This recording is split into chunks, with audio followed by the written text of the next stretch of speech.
저희가 지금 생산관리를 공부하고 있는데 생산관리는 크게 설계 측면 6가지하고 관리 측면 5가지 총 11개 주제를 배웁니다.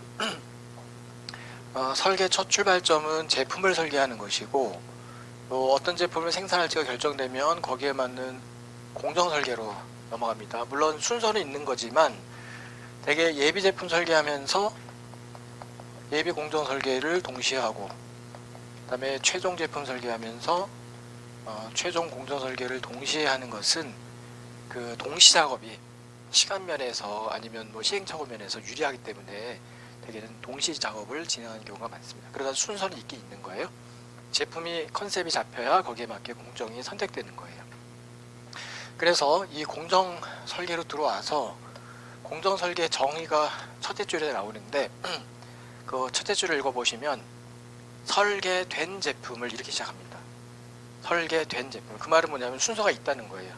제품 설계가 먼저고 그 설계된 제품에 의해서 적합한 공정이 선택되는 것이다. 그래서 설계된 제품을 그 다음에 목표가 뭐냐면 효율적으로 생산하기 위해서 이게 목표입니다. 효율이 뭐였죠? 효과하고 효율 차이. 효율이 뭐지? 비용이나 시간을 줄이는 쪽이에요. 그렇죠? 효율적으로 생산하기 위해서 첫 번째 공정을 선택하고, 그죠? 공정을 선택하고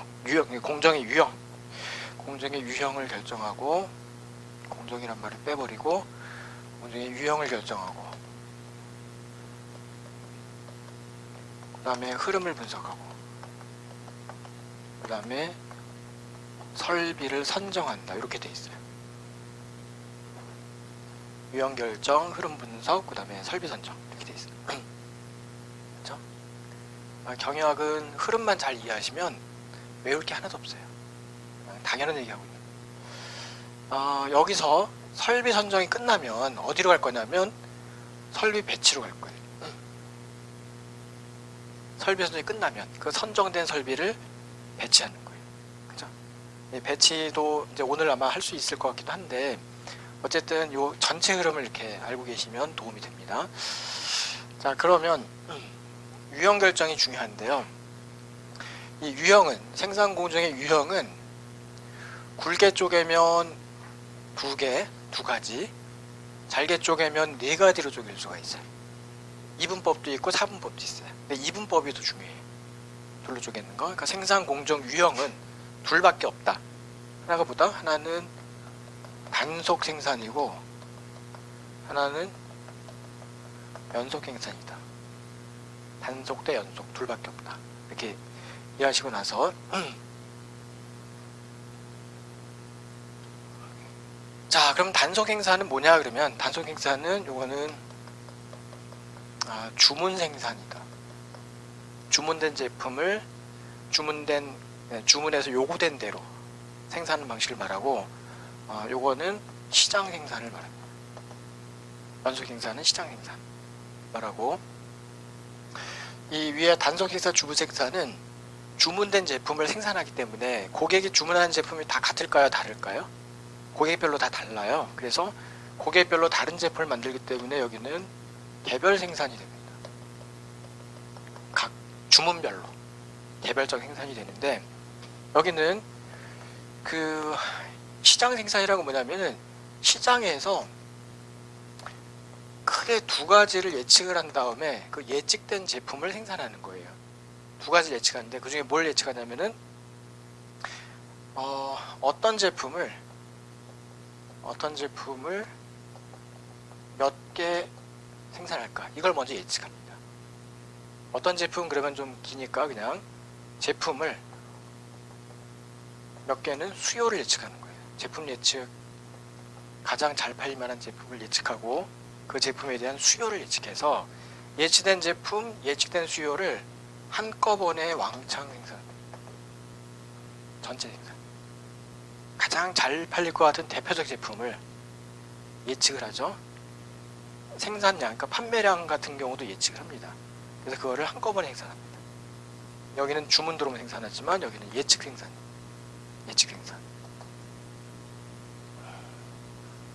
그 다음에 이쪽에 단속, 주문, 개별 생산은 소비자별로 원하는 게 다르고 그 서로 다른 제품을 각각 생산해 납품한 거잖아요. 그래서 여기는 특징이 다품종 소량 생산의 특징을 갖고 있어요. 소비자가 원하는 제품 유형이 다 다르니까 각각 다른 제품을 만들어 판다. 다품종. 대신에 소비자별로 원하는 제품의 수량은 적다. 각자가 원하는 양은 정해져 있다. 적다. 그래서 소량. 이쪽은 예측된 제품을 예측된 양을 몇 개라고 해도 되고 양인데요.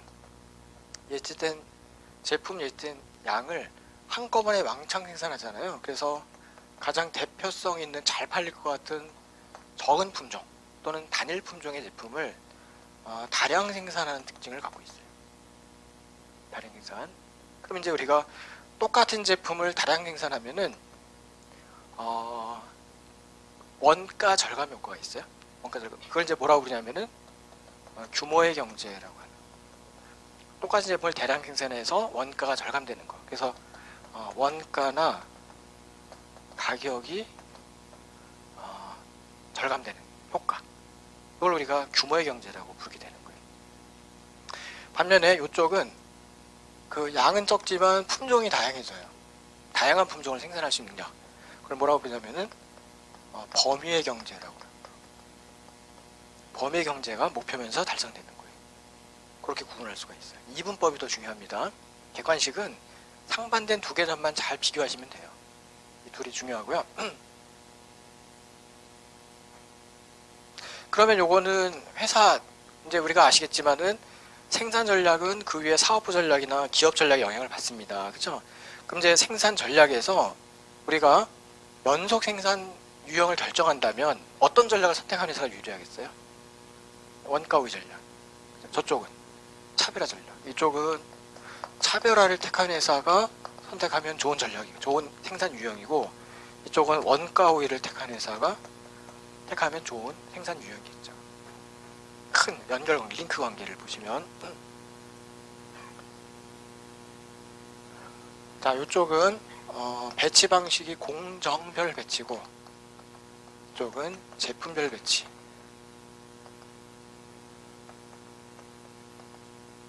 그런 배치 방식을 띱니다. 공정별 배치랑 제품별 배치. 자, 공정별 배치는 다음에 우리가 조직행위론 배울 때는 기능별 배치로 이해하셔도 됩니다. 또는 조직에서는 기능별 조직으로 배워요. 이런 형태로 생산하는 조직을, 이렇게 구성된 조직을 기능별 조직, 이렇게 생긴 걸 제품별 조직 이렇게 부르기도 합니다. 조직행위론 가시면. 자, 그러면 이 공정 배치랑 제품 배치가 이해가 안 갈 분들이 있어서 예를 잠깐 들어 설명해 볼게요. 그림으로.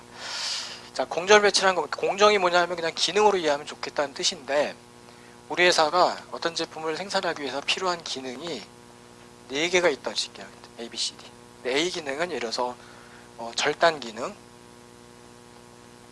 B는 뭐 결합 기능, 뭐 결합이라는 말 대신 조립 기능, 뭐 여기는 뭐 포장 기능, 뭐 이런 식으로 뭐 절삭 뭐 이런 것도 있고요. 여러 가지 기능들이 쭉 있어요. 각각 기능이 있는데, 예를 들어서 우리가 취급하는 제품이 다품종이니까 TV, 라디오, 세탁기를 취급한다. TV, 라디오, 세탁기를. 그러면 TV는 A, B, D 공정 거치면 TV가 나와요. 근데 세탁기는 라디오라고 그럴게요. 라디오는 A, B 공정만 거쳐도 라디오가 나와요. 세탁기는 C, A, B, D를 거치면 세탁기가 나와요. 이런 방식의 생산을 공정별 배치라고 하는 거예요. 기능별 배치. 그래서 요 A 공정은 절단 기능만 담당하는데 TV 절단, 라디오 절단, 세탁기 절단을 다 할 줄 알아야 돼요. 여기서는. 그죠? 그리고 이제 세탁기는 이렇게 거쳐가면 세탁기가 나오고, TV는 이렇게 거치면 TV가 나오고, 이런 방식을 말하는 거예요. 반면에 이 제품별 배치는 예를 들어서 연속 생산 방식을 택한다 이렇게 얘기했는데, 그 생산 공정이 이렇게 줄 서 있어서 한 흐름으로 연속적으로 생산되는 걸 말해요. 예를 들어서 여기가 TV의 생산, TV라고 하지 말고 자동차 중에 T코의 생산 라인이라고 해볼게요. 그러면 T코의 원재료가 투입이 되어서 이게 가공되다가 여기서는 티코라는 제품이 나오는 방식을 말해요. 그죠? 만약 이 회사가 프린스라는 제품을 만들고 싶다 그러면은 별도로 생산 라인을 구축해요. 그래서 여기에 프린스의 원재료가 투입되어서 가공되다가 무슨 프린스라는 제품이 나가는 거예요. 그게 제품별 배치. 만약에 다마스도 만드는 회사다. 다마스도 만든다. 다마스 원재료가 투입되어서 여기서는 다마스가 나간다 이거예요. 그러니까 제품별 배치, 제품별로 배치했다 이거예요. 자, 그러면 이쪽을 단속, 이쪽을 연속이라고 하는데 왜 그러느냐 잘 보시면요. 이쪽은 제품이나 부분품이 흐름이 단속적 흐름이에요. 이쪽은 연속적 흐름이에요. 보세요. 여기 이제 왜 단속적이냐면은 여기는 주문이 들어오면 생산하는데 주문 들어온 제품을 생산하는데 TV 주문이 들어왔어. TV를 생산하려고 A 공정에 들어가려고 했는데 딴 거 처리하느라고 지금 바빠요. 라디오나 세탁기를 가공하고 있어. 그럼 여기서 기다렸다 들어가죠. 그럼 섰다가 들어갑니다. 가공 끝나고 여기 가려고 했는데 또 딴 놈 처리하느라 바빠. 그래서 섰다가 가죠. 섰다가 가고 섰다 갑니다. 흐름이 쭉 가는 게 아니라 섰다가 갔다가 또 섰다가 가고 이런 식이에요. 단속적 흐름. 근데 여기는 이게 컨베이어 시스템으로 이루어져 있어요. 우리 포드 시스템 배웠잖아요. 컨베이어 시스템으로 이루어져 있어서 여기가 티코 원재료가 들어가면 쉬지 않고 흘러가요. 연속적으로 흘러가요. 쉬지 않아요. 절대 쭉 갑니다. 연속적 흐름이죠. 또는 여기는 주문 생산인데 주문 들어올 때만 생산합니다. 근데 주문이 연속적으로 들어옵니까? 뜨문뜨문 들어옵니까? 주문 자체가 뜨문뜨문 들어와요. 그러니까 주문 들어올 때마다 생산하더라도 생산이 끊겨요. 단속적 흐름. 여기는 어차피 예측 생산이기 때문에 예측된 제품, 예측된 양을 한꺼번에 왕창 생산하는 거기 때문에 생산이 시작되면 쉬지 않고 가요. 여기는 되게 24시간 풀 가동을 하고요. 종업원만 8시간 3교대 하든지 12시간 2교대 하는 거예요. 여기는. 이런 공장 가서 일해보신 적 있어요? 죽어요, 몸이. 그쵸? 24시간을 다 돌리는, 기계는 계속 돌아가요. 사람은 교체가 되면서. 그쵸? 밤조, 낮조, 이게 똑같은 것도 바뀌거든요. 얼마나 힘들겠어. 그쵸? 요게 이제 연속적 흐름. 여기 쉬지 않고, 생산이 시작되면 이 예측된 양이 다 완성될 때까지 쉬지 않고 계속 가는 거예요. 여긴 주문 들어온 양이 작기 때문에 그거 생산되면 스톱. 다음번 주문 올 때까지 스톱. 쉬었다 다음번 주문 들어오면 다시 생산 시작. 단속적 흐름이죠. 그래서 이렇게 크게 두 가지로 나눌 수가 있어요. 그러면 이제 공간이 조금 나는데, 자, 목표 하나만 더 정리해드리면 되는데, 이쪽 단속 행사는 목표가 여기는 총 운반비 최소화예요. 목표 자체가 총 운반비 최소화. 여기는 여기다 써드릴게요. 목표가 라인 밸런싱. 라인 밸런싱. 영어니까 영어로도 써드리는데 라인 밸런싱 이렇게 생겼어요. 라인 밸런싱. 자, 그러면 그 위에 단속 생산의 목표는 총반비 최소화다. 여기는요, 보시다시피 제품의 종류가 다양하기 때문에 또 각 제품별로 이동하는 길도 다 달라요. 여기 가장 중요한 의사결정 또는 가장 중요한 관심사항이 뭐가 되냐면 운반의 문제, 운반. 운반을 어떻게 하냐에 따라서 시간이나 비용이 달라져요. 그래서 운반의 순서라든지 운반 방향 이런 거에 따라서 여기는 순서 방향 다 똑같아요. 여기는 어차피. 그죠? 근데 여기는 제품에 따라서 이동하는 길도 다 다르고, 그죠? 그래서 운반 문제가 제일 중요한데 이 총운반비를 최소화시키기 위해서 두 가지 결정합니다. 보통 첫 번째는 순서, 두 번째는 배치. 이 두 가지가 중요해요. 1, 2번은 빼버리고 총운배를 최소화시키기 위한 순서 결정, 그 다음에 배치 결정이 중요합니다. 순서는 뭐냐면은 TV, 라디오, 세탁기 중에 뭘 먼저 하고 뭘 나중에 할 거냐. 요중에는 TV, 라디오, 세탁기 중에 뭘 먼저 하고 뭘 나중에 할 거냐. 이런 거. 배치는 B를 여기다 두는 게 좋을까, 여기다 두는 게 좋을까. C를 여기가 좋을까, 여기가 좋을까. 이렇게 배치. 근데 배치는 어디 가서 배우냐면은 요거 끝나고 나서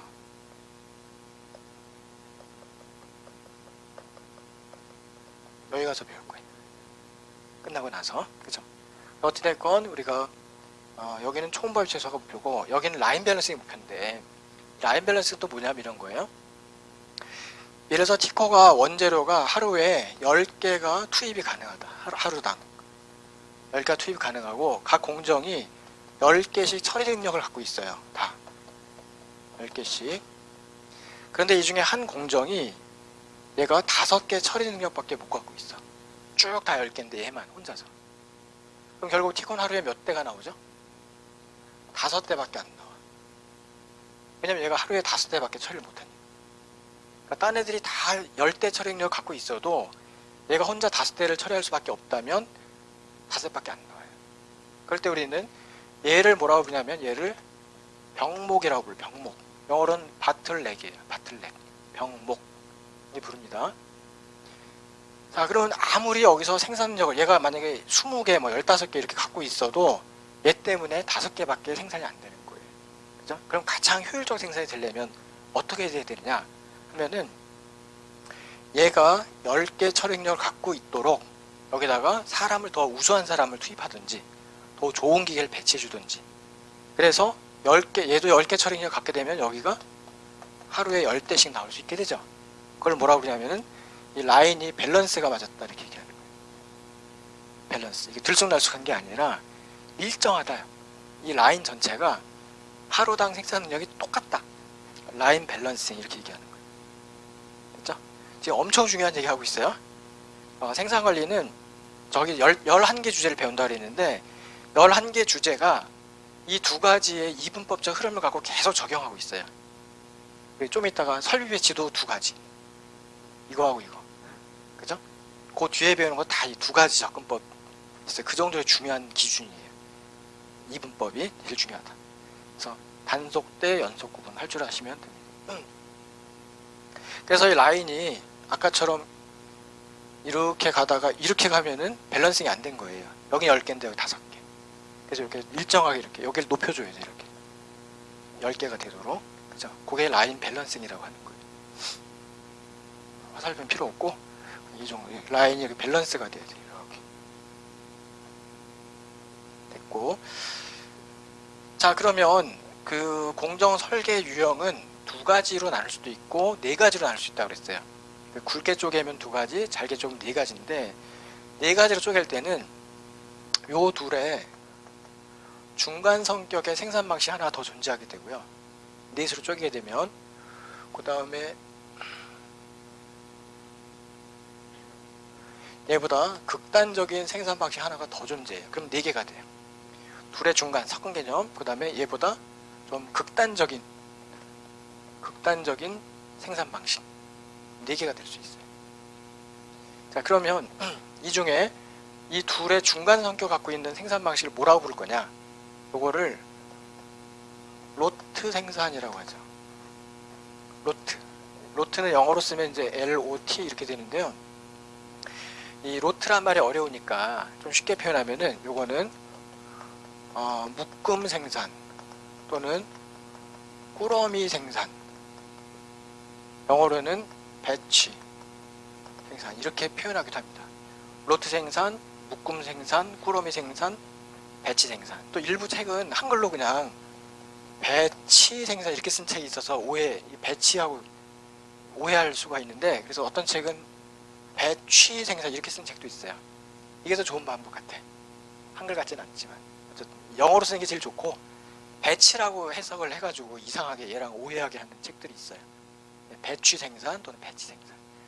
감안해서 읽으세요. 어떤 책은 배취라고 해석해놓고 어떤 책은 배치라고 해석해놓고 이런 책들도 있어요.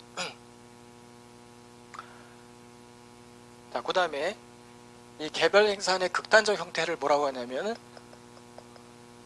프로젝트 생산 이렇게 표현하면 됩니다. 그러니까 용어가 4개가 될 때가 2개가 될 때가 있고 4개가 될 때가 있어요. 4개가 되면은 두 개념의 중간 개념이 하나가 있고 한 개념의 극단화된 개념이 하나가 있고 그 4개가 됩니다.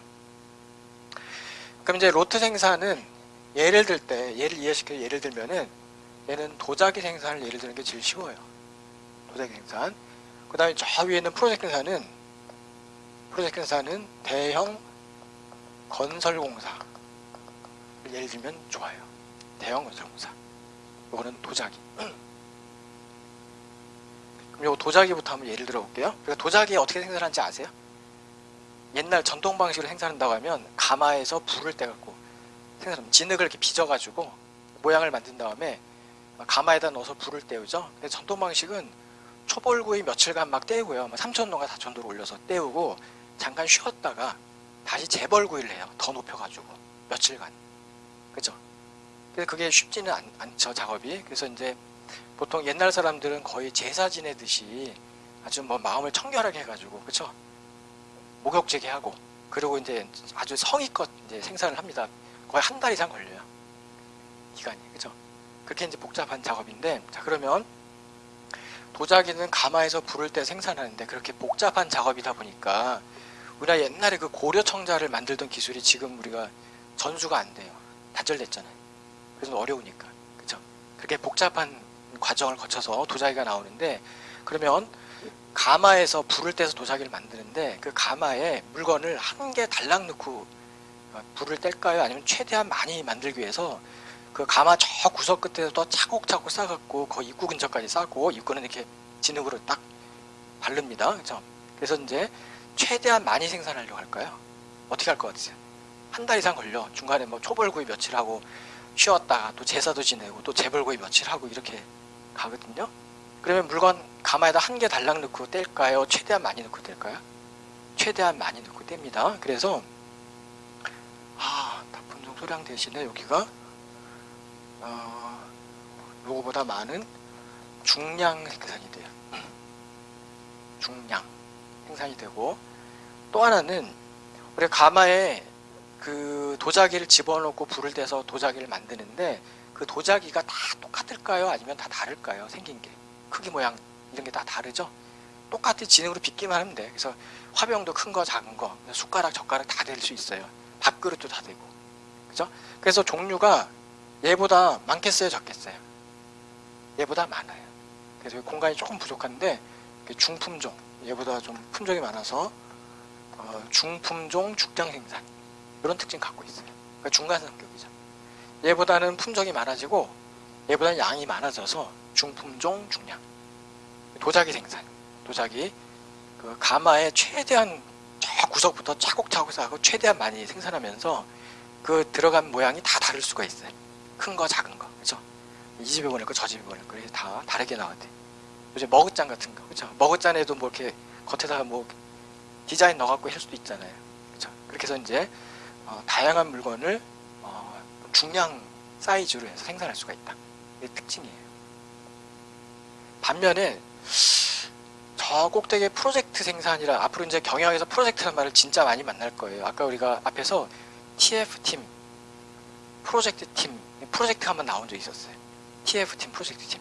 그 프로젝트란 말을 앞으로 경영에서 많이 만날 건데, 프로젝트 하시면은 대형 건설공사로 이해하시는 게 제일 좋아요. 프로젝트는 대형 건설공사. 이렇게 이해하시는데, 대형 건설공사는 어떤 특징이냐면은 시간도 오래 걸리고 돈도 많이 들고 규모도 크고 그 다음에 공정도 복잡한 걸 프로젝트라고 하는 거예요. 그러면 일생에 계속 반복해서 여러 번 하는 걸까요? 한두 번 하는 걸까요? 한두 번 정도 하는 거예요. 아까도 우리가 프로젝트팀은 임시팀, 일시팀 그랬죠. 목적 달성할 때까지만 모였다가 목적 달성되면 이제 흩어지는, 그렇게 얘기했죠. 그래서 여기는 평생 거의 한 번 정도 하는 그런, 그죠? 대형 건설공사, 이걸 프로젝트라고 합니다. 여러분이 지금 그 취업을 위한, 입사를 위한 지금 프로젝트를 지금 진행하고 있는데 이것도 프로젝트예요. 왜냐하면 시간도 오래 걸리죠, 돈도 많이 들죠, 공정도 복잡하죠. 평생에 한 번만 해도 돼요. 그렇죠? 일단 합격을 하면 그 다음부터는 더 이상 이제 나머지는 즐기시면 돼. 거기까지가 힘든 거지 붙으면 끝인 거예요. 그걸 뭐 매년 반복할 이유가 없잖아요. 딱 프로젝트, 여러분 지금 하고 계신 게 합격 프로젝트, 지금 수험 프로젝트를 지금 진행하고 있는 거예요. 그게 대형 건설공사.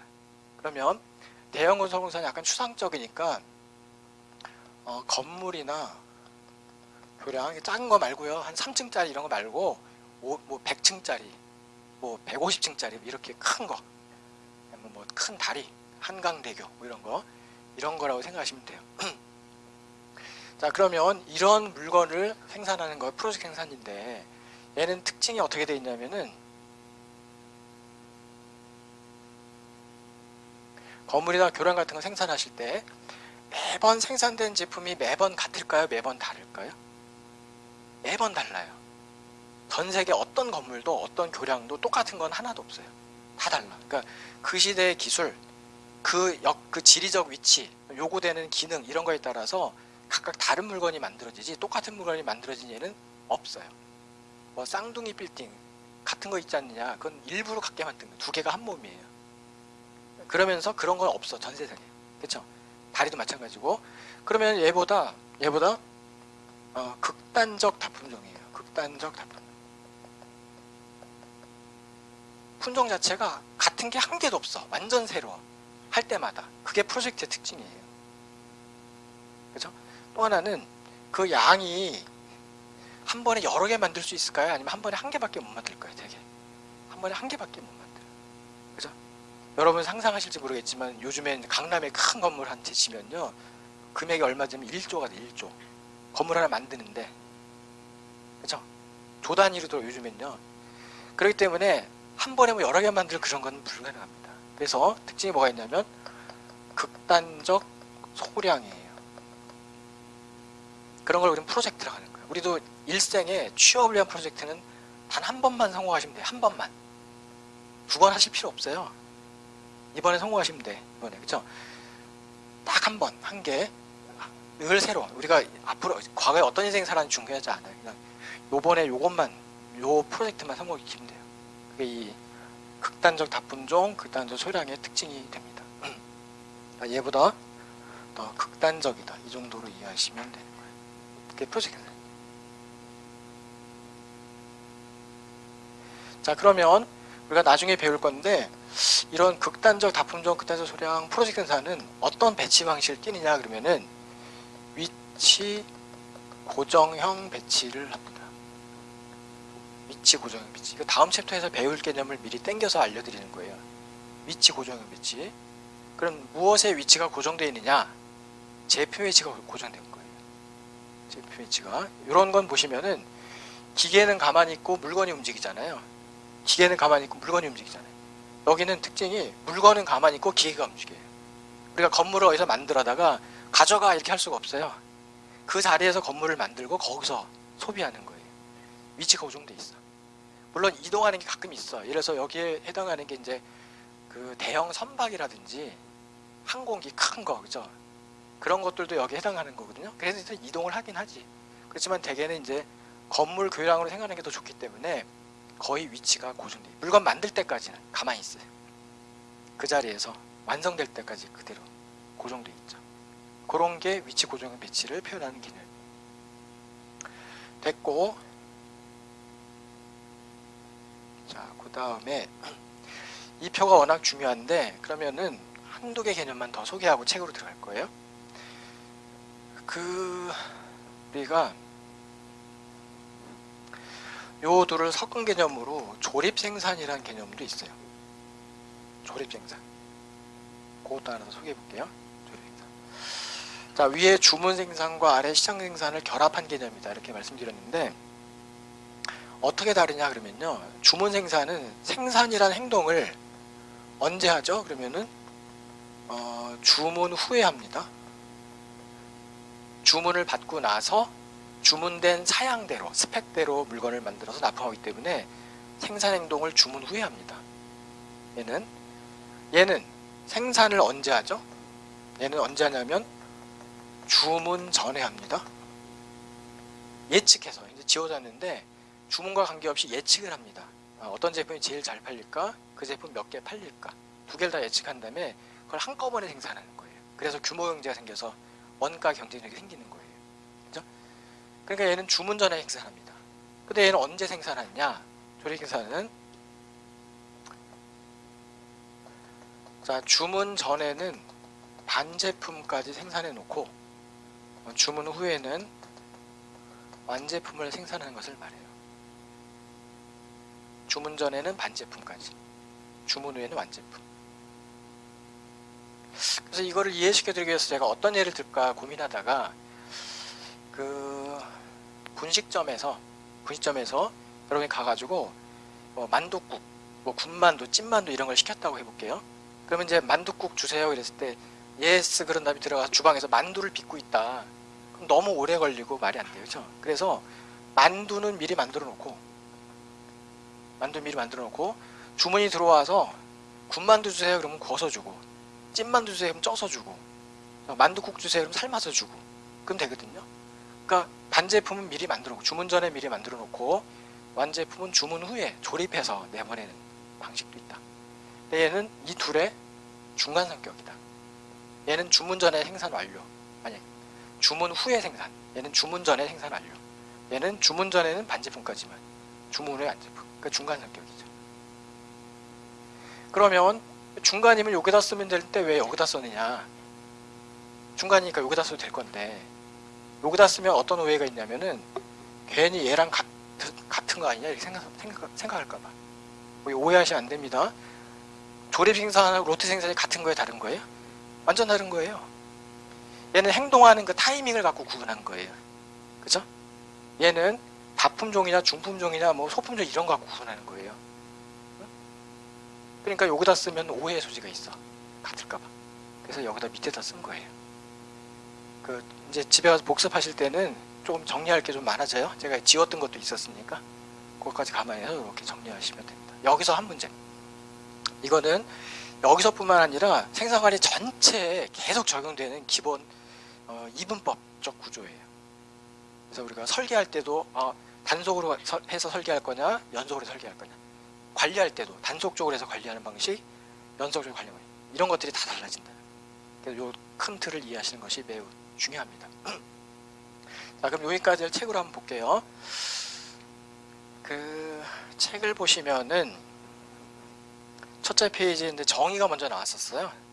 정의에서 중요한 거는 순서다. 설계된 제품을 그러니까 제품 설계를 끝내놓고 나서 공정 설계 들어간다, 이런 거였고, 그 다음에 그 아래 양가로 2번 가시면은 공정 설계할 때 고려 요소가 4개가 나오는데 제가 진하게 표시해놨어요. 자본 집약도, 자원의 유연성, 그 다음에 수직적 통합. 그 순표를 좀, 수직적 통합은 한 단어가 돼야 돼요. 그래서 순표 하나를, 수직적 뒤에 순표를 좀 없애시고 수직적 통합의 정도, 거기서 순표를 넣어주시고, 그 다음에 고객 참여도, 그게 4개가 돼요.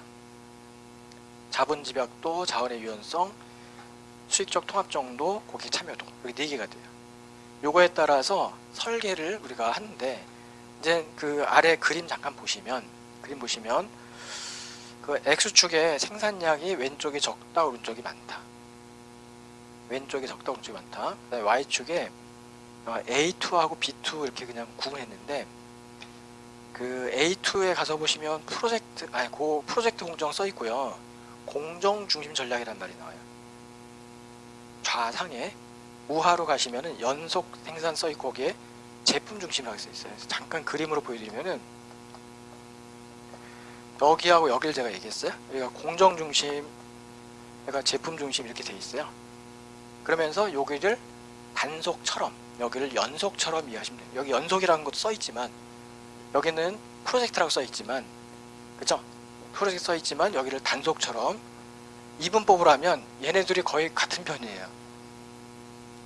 그쵸? 이분법을 하면 얘하고 얘를 이렇게 둘로 나눌 수가 있잖아요. 얘는 얘랑 거의 친척이라고. 그렇기 때문에 여기를 단속처럼, 여기를 연속처럼, 좌상 단속처럼, 우하를 연속처럼 이렇게 이해하신 다음에 이제 책을 보지 마시고, 제가 이제 4개를 얘기할 테니까 좌상인지 우하인지를 대답해 보세요. 첫 번째가 자본집약도, 이건 안 배웠는데, 자본집약도라는 건요, 경작에서 자본집약도하고 노동집약도란 말이 나와요. 경제학에서 자본집약도는 물건을 만들 때 자본 위주로, 기계 위주로 생산하는 걸 말하고, 노동집약도는 사람 위주로 생산하는 방식을 말하는 거예요. 이제 원래 경제학에서는 물건 만들면은 자본과 노동이 결합돼야지 물건이 나온다고 하거든요. 자본은 기계에 비하면 좋아요. 기계하고 사람. 근데 자본집약도가 높다는 거는 기계 위주로 생산, 노동집약도가 높다는 건 사람 위주로 생산, 이렇게 말하는 거예요. 그래 놓고 이제 제가 부를 테니까 좌상 우하 대답해 보세요. 자본집약도가 높다 그러면 어느 쪽이에요? 자본집약도가 높다는 건 기계 위주로 생산하는 걸 말하는 거예요. 그럼 이쪽일까, 이쪽일까? 이쪽입니다. 그죠? 이쪽이고, 두 번째로 자원의 유연성이 높다. 자원의 유연성이란 말은 그냥 제품의 종류가 다양하다는 식으로 이해하면 돼요. 제품의 종류가 다양하다, 또는 자원을 다양하게 활용한다. 이쪽입니다. 그죠? 세 번째가 수익적 통합의 정도. 수직적이란 말 기억나시죠? 수익적이 뭐지? 원재료, 제조, 판매 흐름, 그거를 통합했다. 수익적 통합 정도가 높다. 이쪽일까? 이쪽입니다. 네. 이쪽입니다. 그 다음에 네 번째가 고객 참여도가 높다. 어느 쪽이죠? 이쪽이지. 그죠? 이쪽은 다 품종이 가능해. 고객 참여를 시키면 고객이 원하는 게 다 달라요. 그걸 다 들어줘야 돼. 그럼 단속이 나요, 연속이 나요? 단속이 낫지. 그게 시험에 나오는 거예요. 이분법만 잘 분류하시면 돼. 좌상이냐, 우하냐. 좌상은 단속처럼, 우하는 연속처럼. 그죠? 그래서 자본, 다시 한번 해볼게요. 노동지배가 높다는 어느 쪽이에요? 이쪽이에요. 노동지배가 높다. 그 다음에 자원의 유연성이 낮다 그러면 어느 쪽이에요? 이쪽. 그죠? 그 다음에 고객 참여도가 낮다 그러면 어느 쪽이에요? 이쪽. 고객 참여도 낮으면은 똑같은 물건 반복 생산해도 돼요. 고객을 참여시키지 않고 내가 다 제일 잘 팔릴 것 같은 거를 미리 예측해서 생산해서 고객을 설득하면서 파는 거예요. 이게 제일 좋아. 요즘에 이게 핫해. 이렇게 해서 파는 거예요. 이쪽이라고. 그죠? 아, 우선 여기가 다품종, 소량, 소품종, 다량 중에 어느 쪽이죠? 소품종, 다량 또는 연속 생산, 이쪽이 다품종, 소량 또는 단속 생산. 그렇게 이해하고 구분하시면 돼요. 그 다음에 또 하나 중요한 건, 뭐 이게 중간도 있는데 그 지금 중요하지 않고, 네 개밖에 없어. 네 개밖에 없는데 그 양 끄트머리에 극단적인 두 개만 잘 비교하시면 돼요. 그런데 전 세계 그림이 다 똑같이 좌상과 우하로 만들었어요. 그래서 좌상하면 무조건 단속, 우하는 무조건 연속. 그러니까 여기가 제품의 양이거든요. 양이 많은 쪽이 어디다? 연속. 양이 작은 쪽이 어디다? 단속. 나 혼자 개성이 있어갖고 이렇게 만들면 돼요, 안 돼요? 안 돼요. 우리는 배우는 학생이니까. 전 세계가 표준화되어 있어, 그림이. 미국에서 만든 그림인데 다 따라하고 있어요, 전 세계가. 그래서 그냥 좌상과 우하로 말 문제가 나온다니까요. 좌상, 우하. 원래는 말이 안 돼, 그죠? 좌상은 뭐다? 단속. 우하는 뭐다? 연속. 그렇게 구분하는 거예요. 그게 이제 다시 양가로 2번 읽어보면, 공정 설계 시에는 주로 자본 집약도, 자원 유연성, 수익적 통합 정도, 고객 참여도를 고려한다. 어떻게 고려하는지 지금 다 해봤어요? 한 번 더 해볼까? 안 해도 되면 넘어가고. 네, 한 개만 해볼게요. 수익적 통합이 낮다. 어떻게? 수익적 통합이 낮다. 이쪽입니다. 자, 수익적 통합이 높으면요, 원재료 제조 판매를 다 통합했기 때문에 엄청난 돈을 들여갖고 한 몸으로 만든 거예요. 그러면은 다양한 제품을 생산하기가 불가능해요. 굳어져 있기 때문에, 전체 플로우가 굳어져 있기 때문에 똑같은 제품을 대량 생산해서 원가 절감하는 방식만이 가능해요. 그죠? 그렇게 이해하시면 됩니다. 수익적 통합이 높다 낮다 갖고도 판단해 주세요. 자, 그 다음에 이제 한 장 넘기시면, 여기는 거의 무조건 나오는 페이지예요. 무조건 나오는 페이지인데, 보니까 유형 결정이 양가를 1번 흐름에 따라 분류할 수도 있고, 수주에 따라 분류할 수도 있고, 반복성에 따라 분류할 수도 있고, 양이나 기간에 따라 분류할 수 있는데, 흐름에 따라 분류하면 이분법이면 뭐하고 뭐예요? 뭐 아니면 뭐? 단속 아니면 연속이에요. 단속 아니면 연속. 그 다음에 수주에 따라 분류한다는 것은 주문 전에 생산하는 거냐, 주문 후에 생산하는 거냐, 섞은 거냐, 그걸 말하는 거예요. 그죠? 그러면 뭐가 새로 등장하냐면 조립이 등장해요. 조립. 맞죠? 둘의 섞은 개념, 조립이라는 게 등장하고, 외우지 마세요. 외우는 게 아니라 그냥 이렇게 이해만 하면 돼. 문제 나왔을 때. 조립은 중간 개념, 이렇게 이해가 되시면 되는 거예요. 그 다음에 반복성에 따라서 개별, 로트, 연속. 가장 반복도가 높은 게 뭘까요? 연속이죠. 가장 낮은 게 개별이겠죠. 로트는 항상 중간이니까. 그죠? 그 다음에 이제 제일 잘게 나눈 게 넷인데, 생산량 제일 많은 게 어딜까요? 넷 중에. 맨 오른쪽 끝이겠네? 양이 제일 적은 거는 맨 왼쪽 끝. 품종이 제일 다양한 거는 그러니까 생산 기간으로 얘기할게요. 기간이 제일 긴 거. 프로젝트. 그죠? 그 다음에 대량은 기간이 제일 짧습니다. 요즘에는 자동차가 한 대 나오는데 얼마 걸리는지 혹시 아세요? 현대나 이런 데. 한 25분? 30분이면 한 대가 나와요. 되게 짧아. 근데 건물 하나 지면 아까 1조짜리 강남에서 노른자위 땅에다가 한 1000평 땅 얻어가지고 500층은 말도 안 돼. 한 150층짜리 만든다 해보세요. 얼마 걸릴 것 같으세요? 한 4, 5년 걸릴 수도 있어요. 프로젝트는. 그죠? 그렇게 아시면 됩니다. 그러면 그렇게 2분법, 3분법, 4분법 이거보다 2분법이 무조건 시험에 나오는데 그 아래 표, 단속과 연속, 비교가 10가지가 있어요. 10가지. 자, 지금부터 책 보지 마시고 칠판만 보고 눈을 허공에다 이렇게 흐릿하게 두고 제가 뭘 딱 얘기하면 단속 아니면 연속만 대답해 보세요. 그냥 저도 그림 보면 이렇게 할게요. 위냐 아래냐 얘기하시는데 첫 번째가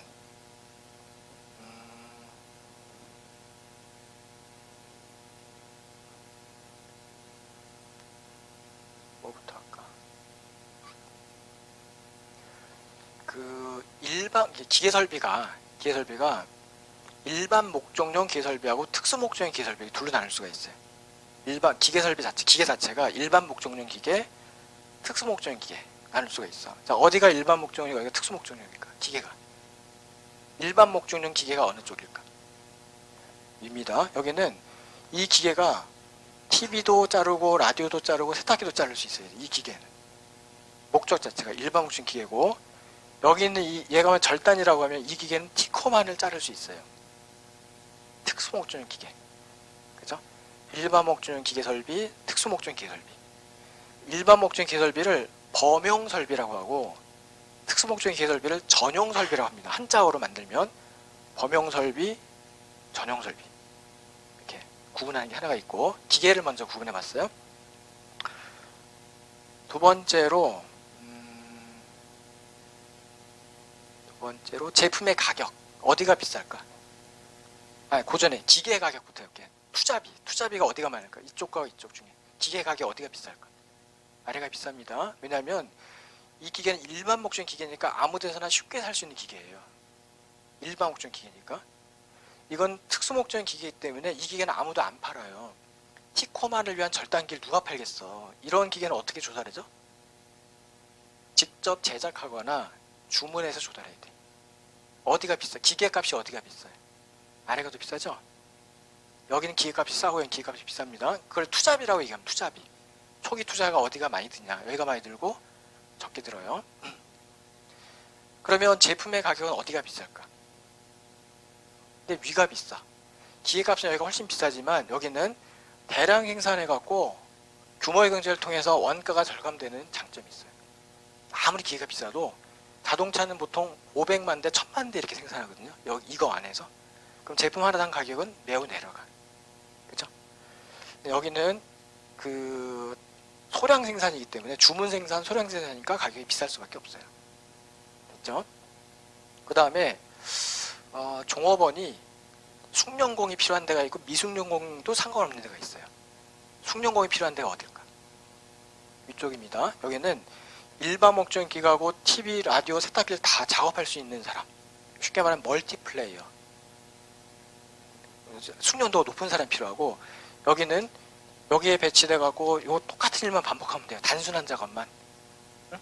단순한 작업만 반복해도 돼. 미숙련공도 상관이 없어. 그렇죠? 그렇게 기억하시면 되고 그 다음에 운반 설비 얘기인데 운반 설비가 하나는 자유경로용, 하나는 고정경로용으로 구분돼요. 운반 설비가 자유경로용이 어느 쪽일까? 위쪽이죠.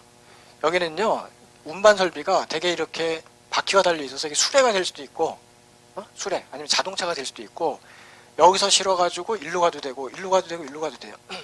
운반 설비 자체가 여기는 컨베이어 시스템 아니면은 기차 레일 그죠? 아니면 선반이 쫙 줄 서 있어갖고 그 방향으로밖에 못 가요. 이거는 고정경로용 운반 설비. 이거는 자유경로용 운반 설비. 자, 이제 하나만 더 하면 됩니다. 유연성 어디가 높을까? 유연성은 그냥 제품의 종류로 이해하는 게 쉬워요. 어디가 높죠? 위가 높습니다. 10개 다 했어요. 그거를 대답하신 분은 복습 안 하셔도 돼요. 어차피 거기서 나오는 거예요. 왼쪽 아니 오른쪽만 구분하시면 돼. 단속이냐 연속이냐. 다 했습니다. 안 한 거 없어요?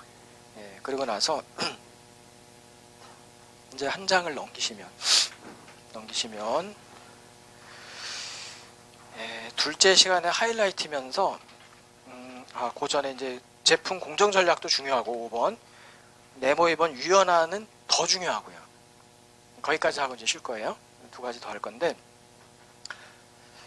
우선은 그 좀 작은 개념인 제품 공정 전략 그림을 잠깐 볼게요. 그 그림을 봤더니 가로축에 이렇게 제품의 발전 단계, 세로축이 공정의 발전 단계 이렇게 하고 나서 여기에 시스템이 이렇게 4개가 나와 있어요. 시스템이 그러면서 그러니까 시스템도 제품이 일로 발전하고 공정이 일로 발전하니까 생산 시스템, 생산 방식도 일로 가는 게 발전하는 거예요. 그러면서 또 힌트는 전 세계 모든 그림이 좌상과 우하밖에 없어요. 좌상과 우하. 여기가 뭐처럼? 3초 전에 우리가 했어요. 3초 전에. 여기가 뭐처럼? 단속처럼. 여기가 연속처럼 이렇게 하면 돼요. 어떤 그림이 나와도 생산관리에서는 그림이 하나밖에 없어요. 좌상과 우하. 그럼 되게 쉬워져 이게. 그쵸? 여기가 단속처럼 연속처럼 이해하시면 돼요. 자, 그런데 중요한 건 뭐냐면은 제품이 이렇게 발전하고 공정이 이렇게 발전한다면 시스템도 이렇게 발전하는 게 맞는데 이 그림의 취지는 뭐냐면 절대 이렇게 대각선으로 직접 발전할 수 없다. 이 결론이에요. 대각선을 갈 수 없다. 그럼 가려면 어떻게 되느냐? 방법이 둘밖에 없는데 하나는 이렇게 갔다 이렇게 가든지 그러니까 제품이 먼저 발전하고 거기에 맞게 공정이 발전하든지 순응하든지 공정이 먼저 발전하고 제품이 발전하든지 이 방법밖에 없다는 거예요. 파란 화살표처럼 파란 방법처럼 대각선을 직접 가로질러 갈 수가 없습니다. 그래서 책에 이제 그 그림 바로 위에 올라가 보시면 진짜 중요한 문장이 써 있는데 대각선을 수직적 또는 수평적으로 번갈아 벗어나면서 변합니다. 이런 걸 우리가 벗어난다고 하는 벗어난다. 이 전체 트렌드가 이렇게 있는데 그 축에서 벗어납니다. 이렇게. 그죠? 벗어나면서 변합니다. 그러니까 직접은 못 가고 수평으로 갔다 내려가든지 수지로 갔다 오른쪽으로 가든지 이 방법밖에 없다는 거예요. 그러면 왜 그러냐면 공학적으로 이 두 개를 동시에 발전시키는 것은 매우 어렵다. 제품도 발전시키면서 공정도 발전시키는 것은 거의 불가능하다. 기술적으로, 능력적으로. 그래서 이렇게 얘가 먼저 발전하고 따라가든지 얘가 먼저 따라가든지 이런 방식밖에 없다는 거예요.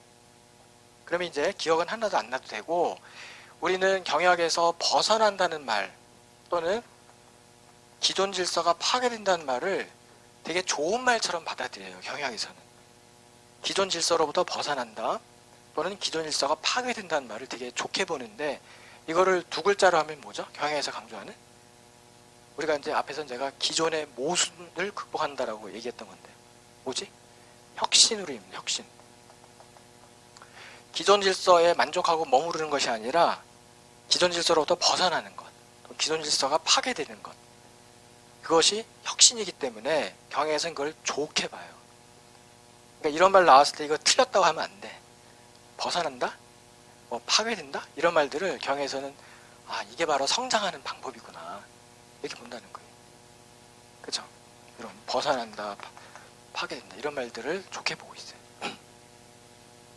됐고 이제 남은 시간 동안 한 40분에서 50분 정도 걸리는 작업인데 유연화 이걸 할게요.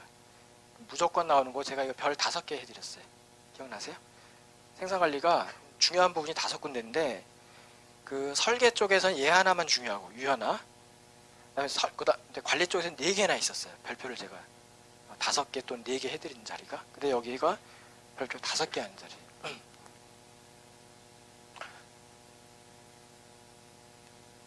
자 그러면 공간을 조금 만들기 위해서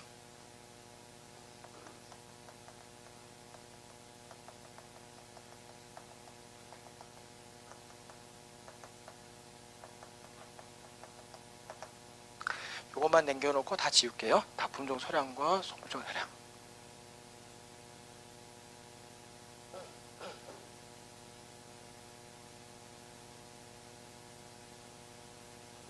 거의 한 40분 이상 걸려요. 되게 중요한 자리입니다.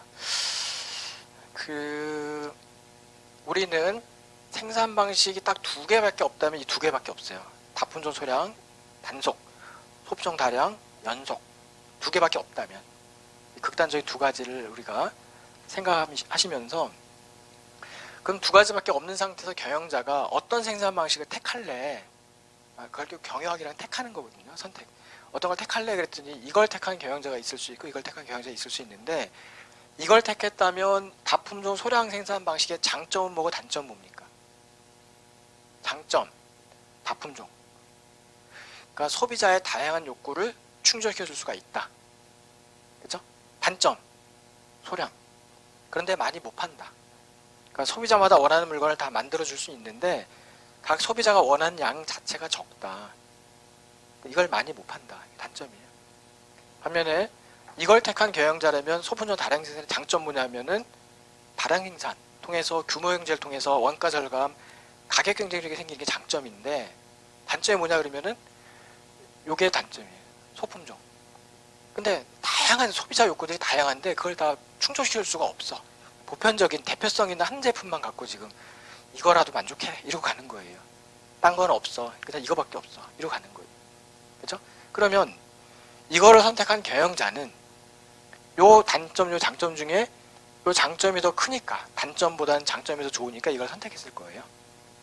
요거는 감소하더라도 요게 워낙 매력적이니까 이걸 선택했을 거고, 이걸 택한 경영자는 요 단점보다는 장점이 더 매력적이니까, 얘가 더 크니까 요건 감소하더라도 요걸로 한번 승부해보자 해서 이거를 선택했을 거예요. 맞죠? 그런데 이걸 선택한 경영자, 이걸 선택한 경영자나 가고 싶은 곳, 목표, 지향점은 어디가 됐으면 좋을까? 현재는 내가 여기 있거나 여기 있어요. 현재 있는 자리 둘 중에 하나인데 가고 싶은 곳, 목표는 어디가 되면 좋겠다? 다품종이면서 다량.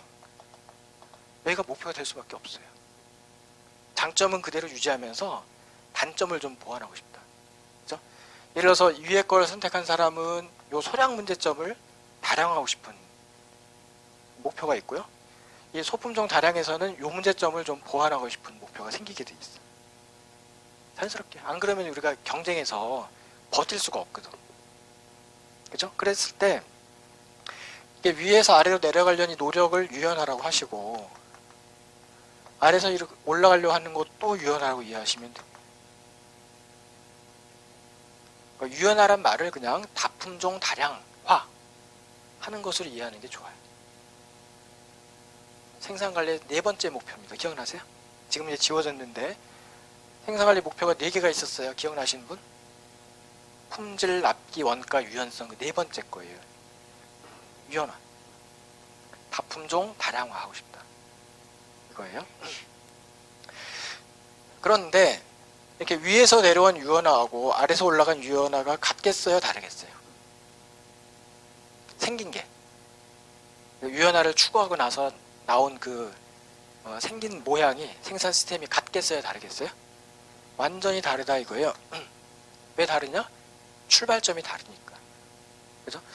우리가 이제 요 다품종 소량 생산으로 생산하던 회사는 여기 쓰진 않지만 공정별 배치 방식을 택해서 공장을 아예 구축을 한 상태고, 소품종 다량을 생산한 요걸 택한 회사 경영자는 제품별 배치 형식을 택해서 공장이 벌써 다 설치가 돼 있어, 공장이.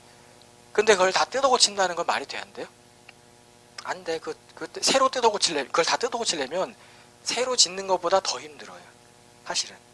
그러니까 있는 걸 그대로 유지하면서 요 문제점만 이렇게 좀 보완하고, 요 문제점을 이렇게 보완을 하다 보니까 이 모양이 같겠어요? 다르겠어요? 다르다는 거지. 그죠? 그래서 이 둘의 비교, 시험에 나올 수도 있는데 요거를 우리는 GT, 이거를 MP라고 하자는 거예요. GT하고 MP. GT는 집단 가공법 이렇게 부르는 용어예요. 영어로 써보면은 그룹 테크놀로지 이런 뜻이에요. 그룹 테크놀로지, 그 집단 가공법 이런 거고, 요거는요 모듈식 생산, 아니면 모듈러 생산. 여기까지 영어를 쓰면 모듈러 생산 아니면 모듈식 생산 이렇게 표현하는데 그 여기까지가 M이고 여기 P예요. 여기 점점이 아니라 모듈러 생산. 자, 모듈러 프로덕션. 모듈식 생산 이렇게 표현하는 용어예요. 이 중에 이제 앞으로 우리가 모듈이라는 말을 경영에서 가끔 이제 사용하게 될 건데 모듈이라는 말을 만나면 어떻게 이해하시면 되냐면 이거는 호환 가능한 이런 의미로 받아들이면 돼요. 호환할 수 있는 그걸 모듈 가능한 이렇게 우리가 저 영어를 이렇게 이해하면 좋아요. 호환 가능한. 그러면 이 모듈러 생산이 뭐냐 그러면 호환 가능한 부품을 이용해서 유한하는 것이다 이래도 되고 호환 가능한 부품을 이용해서 소품종 다량의 문제점인 소품종을 다품종화하는 것이다 이렇게 하면 돼요. 그러니까 이거 안에서 개념이 다 나와요. 앞에 것만 잘 이해하면은 모듈러 생산이 뭐냐 그러면은 호환 가능한 부품을 이용해서 호환한다는 게 뭐냐 갈아 낄 수 있는 교체 가능한 그죠? 그런 어떤 부품을 가지고 이 문제점을 보완하려는 노력이다. 이렇게 소품종을 다품종하려는 노력이다. 이렇게 하시면 되는 거예요. 그래서 이 둘의 비교가 가끔 시험에 나오기 때문에 잠깐 소개할 건데 얘는 많이 중요하진 않기 때문에 그냥 딱 들어서 GT랑 MP가 어떻게 다른지만 그림으로 이해하든지 잠깐 이해가 되시면 되고요. 요거보다 더 현대 개념이요. 이쪽에 쓸 게 더 중요해요.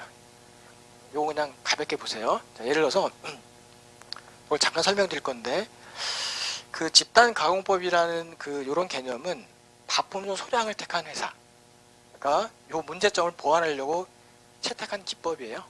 그렇죠? 그러니까 예를 들어서 우리 회사가 자동차 회사라고 해볼게요. 자동차를 생산하는 회사인데 그 기존의 생산 방식이 다품종 소량이에요. 다품소량. 그래서 우리가 취급하는 제품이 다양해요. 예를 들어서 뭐 버스, 트럭, 뭐 트레일러, 뭐 스포츠카, 자동차 회사인데 종류가 엄청 다양해요. 다품종.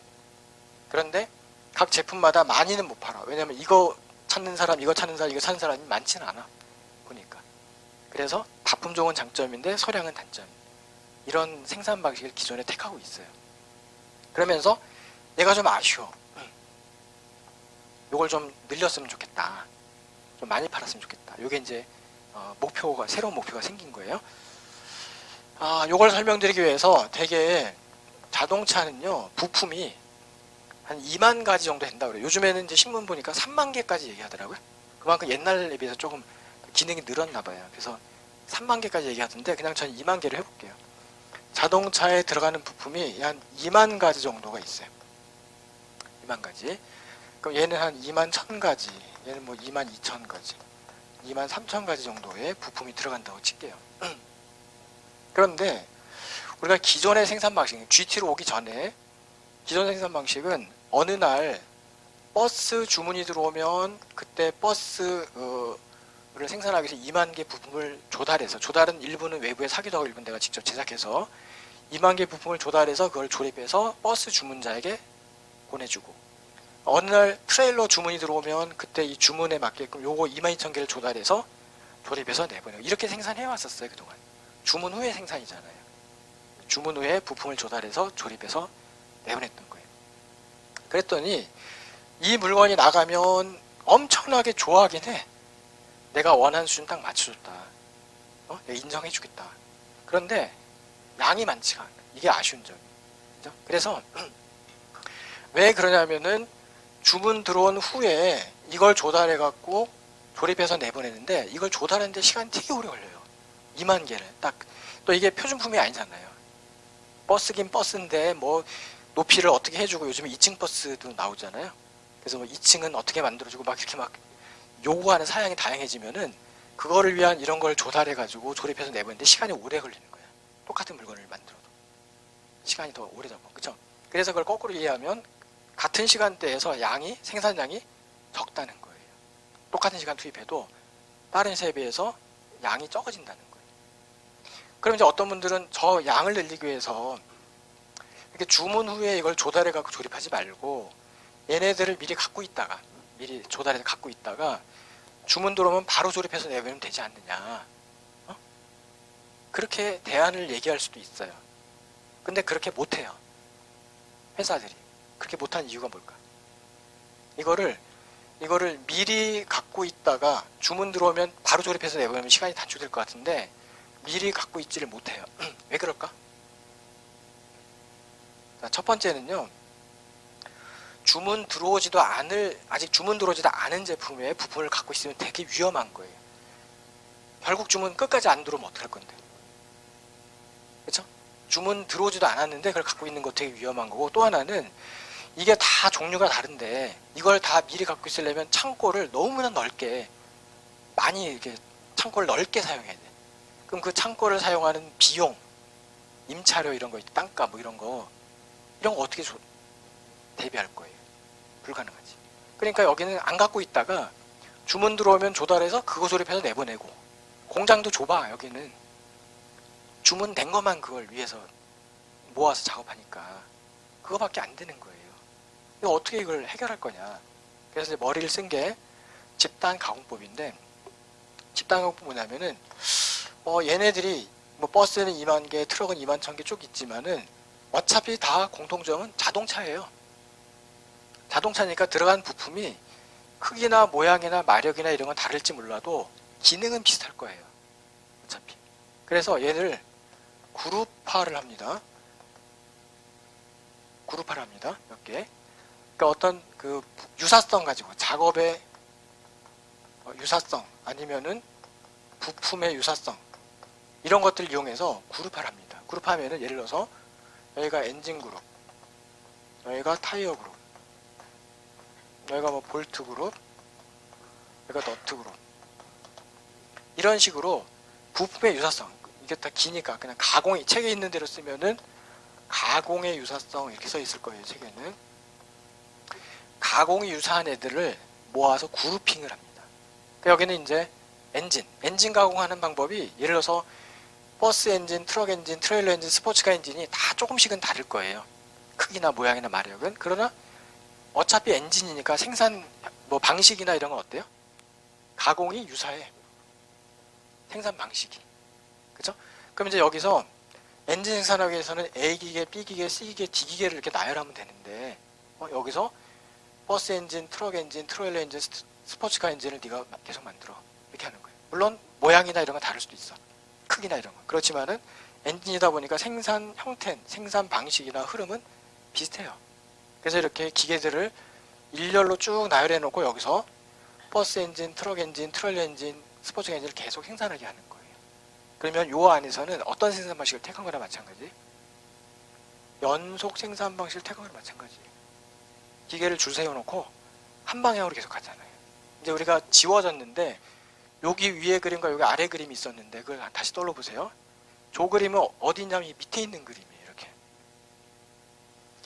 그러니까 다품종인데 다품종 소량 생산해서 이런 문제점을 보완하기 위해서 생산 방식을 그룹화한 다음에 각 그룹 내에서는 연속 생산 방식을 택하게 한 거예요.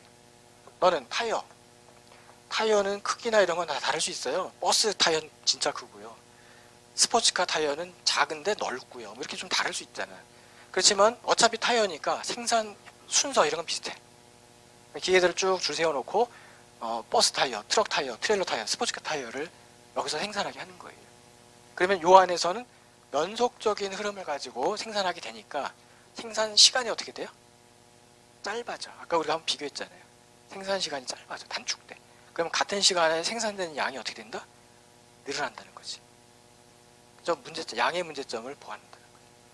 그래서 그룹화를 해가지고 각 그룹 내에서는 연속 생산 방식을 택했다 이거예요. 책에 딱 그렇게 나와 있어요. 그래서 소량의 문제점을 보완했다. 이게 GT.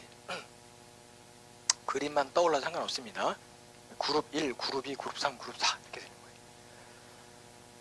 자, 그 다음에 MP인데요. MP는 호환 가능한 이 말이 이제 떠올리시면 되는데, 똑같이 우리 회사가 만약에 자동차 회사인데 아래 연속 생산 방식을 택하고 있다. 그러면은 소품종이에요. 품종이 다양하진 않아. 가장 대표성 있는 한 제품. 옛날에 현대 같은 경우는 포니 1, 포니 2 뭐 이런 포니. 그 초반에는 포니밖에 없었어요. 그쵸? 포니만 생산했다고. 근데 그런 식으로 이제 우리나라 이제 지금 알고 한 10년 전쯤에 삼성에서는 SM5밖에 없었어. SM5 하나. 그런 식으로 요쪽 자동차, 이쪽 자동차는 똑같이 자동차 썼지만 지향하는 바가 좀 달라요. 여기는 소품종 다량이에요. 저기 다품종 소량이고. 그죠?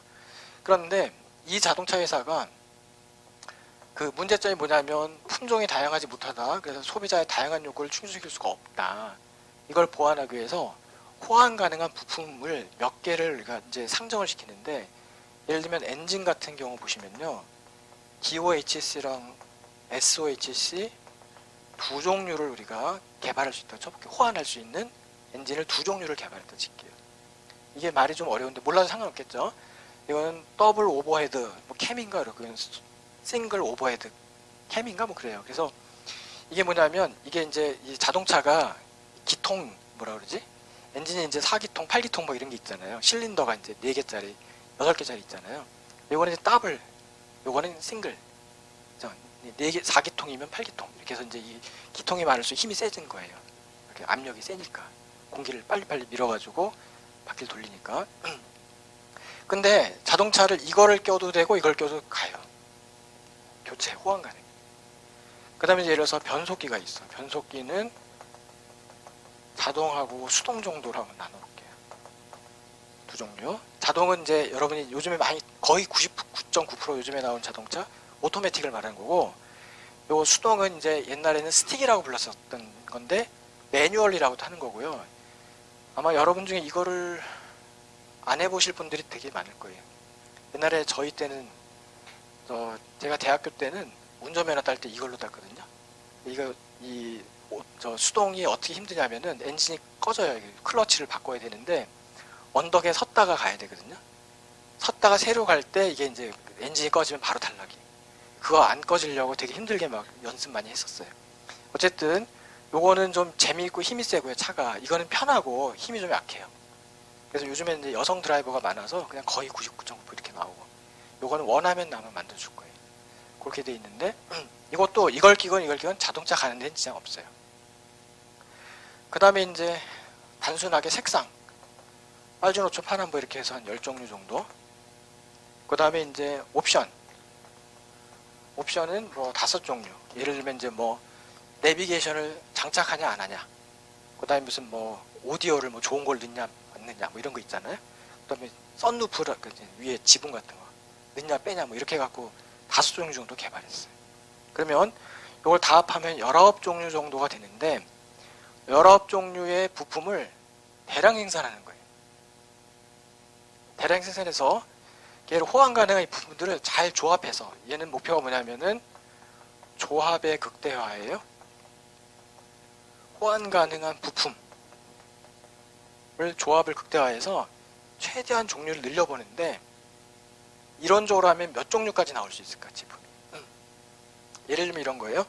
엔진 DOHC면서 자동이면서 빨강이면서 옵션 1번, 이거면서 옵션 2번, 이거면서 옵션 3번 이렇게 해서 막 섞는 거예요.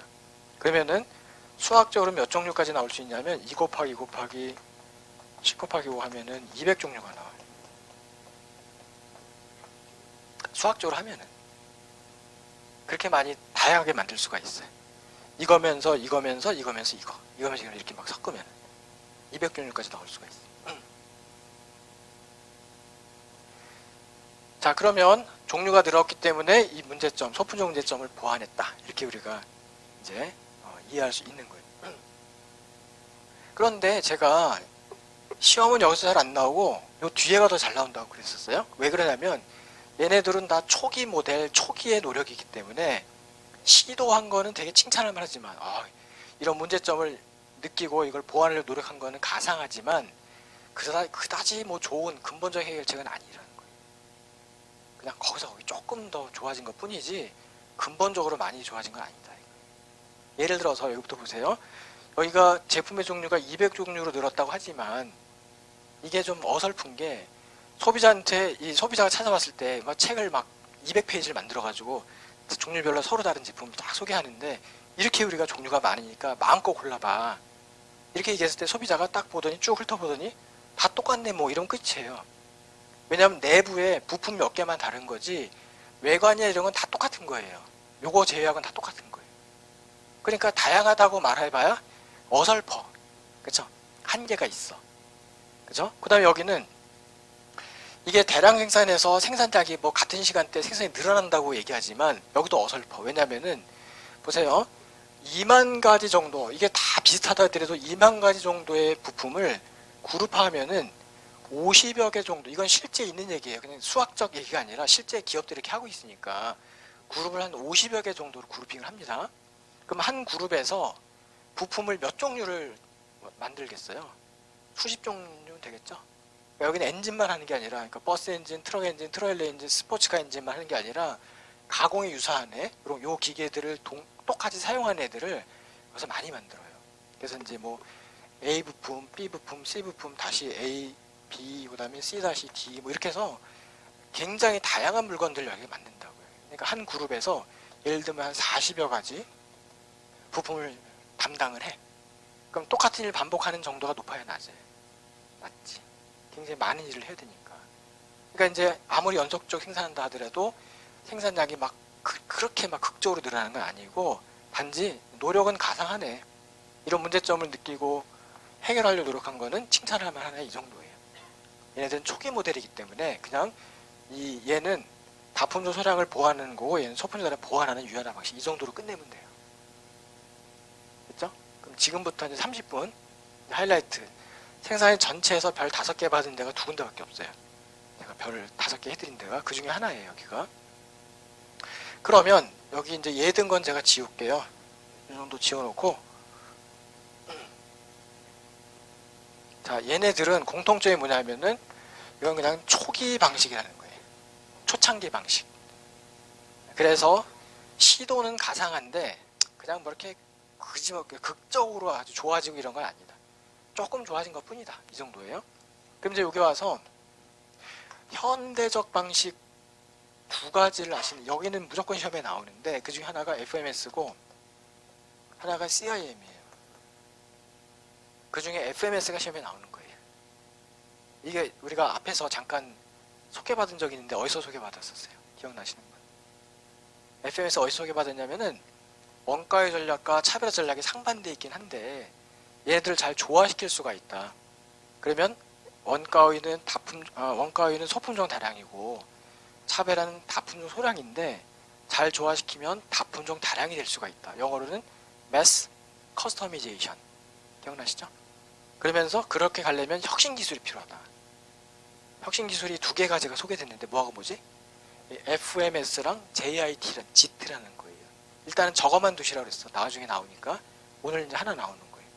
그만큼 중요한 거예요. 얘가 별 5개인 거예요. FMS. 이 FMS는 해석할 때 유연 생산 방식이라고 해석을 하려고 해요. 유연 생산 방식. 영어로 써보면 이게 그대로 FMS예요. 유연, 영어로 뭐예요? Flexible, 그 다음에 생산, Manufacturing System, 유연 생산 방식.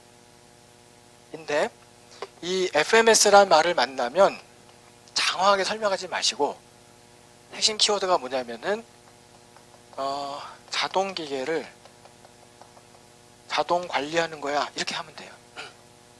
FMS에 대한 가장 쉬운 설명이 이거예요. 자동 기계 자동 관리.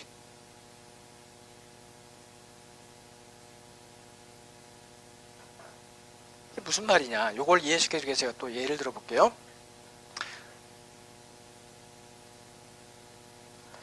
자, 예를 들어서 이 회사가 만약에 단속 생산을 하고 있다고 치면은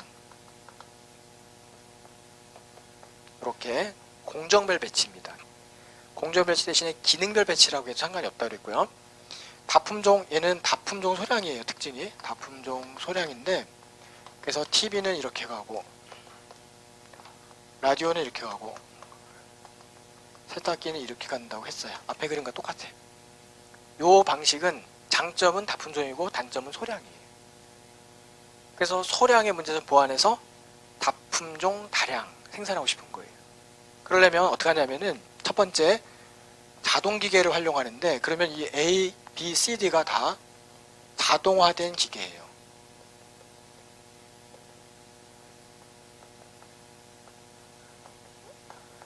아까 제가 이걸 절단 썼던 것 같은데, 그러면 자동화된 절단 기계. 그 다음에 여기는 자동화된 조립 기계. 자동화된 밀링 기계. 자동화된 포장 기계. 뭐 이런 식으로 다 자동화돼 있어요. 그게 요거예요. 각 공정이 다 자동화된 다음에 요건 또 뭐냐? 자동관리 뭐냐면 예를 들어서 요거는 이제 됐으니까, 자, 만약에 우리가 이 단속 생산은요, 그거 제가 지난 시간에 했는지 모르겠는데, 이 단속 생산을 영어로 얘기할 때는 잡샵이라고 그래요. 잡샵. 이거 했나요? 안 했나요? 안 했어요? 그럼 지금 이제 해드릴게요. 단속 생산을 영어로 표현할 때는 잡샵이라고 하는데, 잡별로 샵이 열렸다, 뭐 이렇게 이해하셔도 돼요. 잡별로 작업을 한다, 그 말인데, 무슨 말이냐? 예를 들어서 잡을 주문처럼 이해하셔도 됩니다. 주문. 그래서 잡 넘버 101이 TV가 예를 들어서 1월 10일까지 열 때, 잡 넘버 101이, 그 다음에 잡 넘버 102가 있는데 102는 1월 25일까지 라디오가 30대, 그 다음에 또 잡 넘버 103이 있는데 걔는 세탁기를 1월 31일까지 20대. 주문별 생산이니까 주문이 이렇게 들어와 있어요. 그 다음에 이 주문이 우리 회사에 3개밖에 없으면 회사는 망하는 거예요. 그래서 그 뒤에 잡 넘버 104도 와 있는데 그건 뭐냐면 TV가 1월 25일까지 100대. 그죠? 그 다음에 잡 넘버 105는 뭐 2월 3일까지 뭐 라디오가 몇 대, 이렇게 쫙 주문들이 대기하고, 그걸 잡이라고 그래. 잡별 생산하는 거예요. 샵. 이 하나의 잡별로 생산하는 거예요. 그러면은 이 잡 넘버 101이 1월 10일까지 TV 10대 생산한다, 이거를 생산하고 있다가, 그 다음에 또 요거 주문 받자마자 1월 25일까지 30대 생산하고, 이걸 막 섞어서 작업하다 보면 복잡한 거예요. 그죠? 그래서 이거를 컴퓨터를 하나 딱 두고 이 주문 자체를 다 컴퓨터로 입력을 해. 컴퓨터로. 그럼 컴퓨터가 똑똑하니까 이 모든 잡들, 이런 목표들을, 주문들을 달성하기 위해서는 A 공정은 너는 며칠부터 며칠까지 TV 작업 뭐를 하고, 끝나자마자 라디오 작업하고, 끝나자마자 세탁기 작업하면 돼. 이렇게 해서 얘가 관리해 주는 거예요. 그게 자동 관리. 생산 명령을 사람이 하는 게 아니고 컴퓨터가 잘 따져가지고, 이 목표가 있잖아요. 언제까지 뭐 몇 대. 그걸 완성하기 위해서 너 A 공정은 언제까지 뭐 하고, 그거 끝나면 뭐 하고, 그 다음에 뭐 해. 그래서 자동 관리는 컴퓨터를 활용하는 걸 말해요.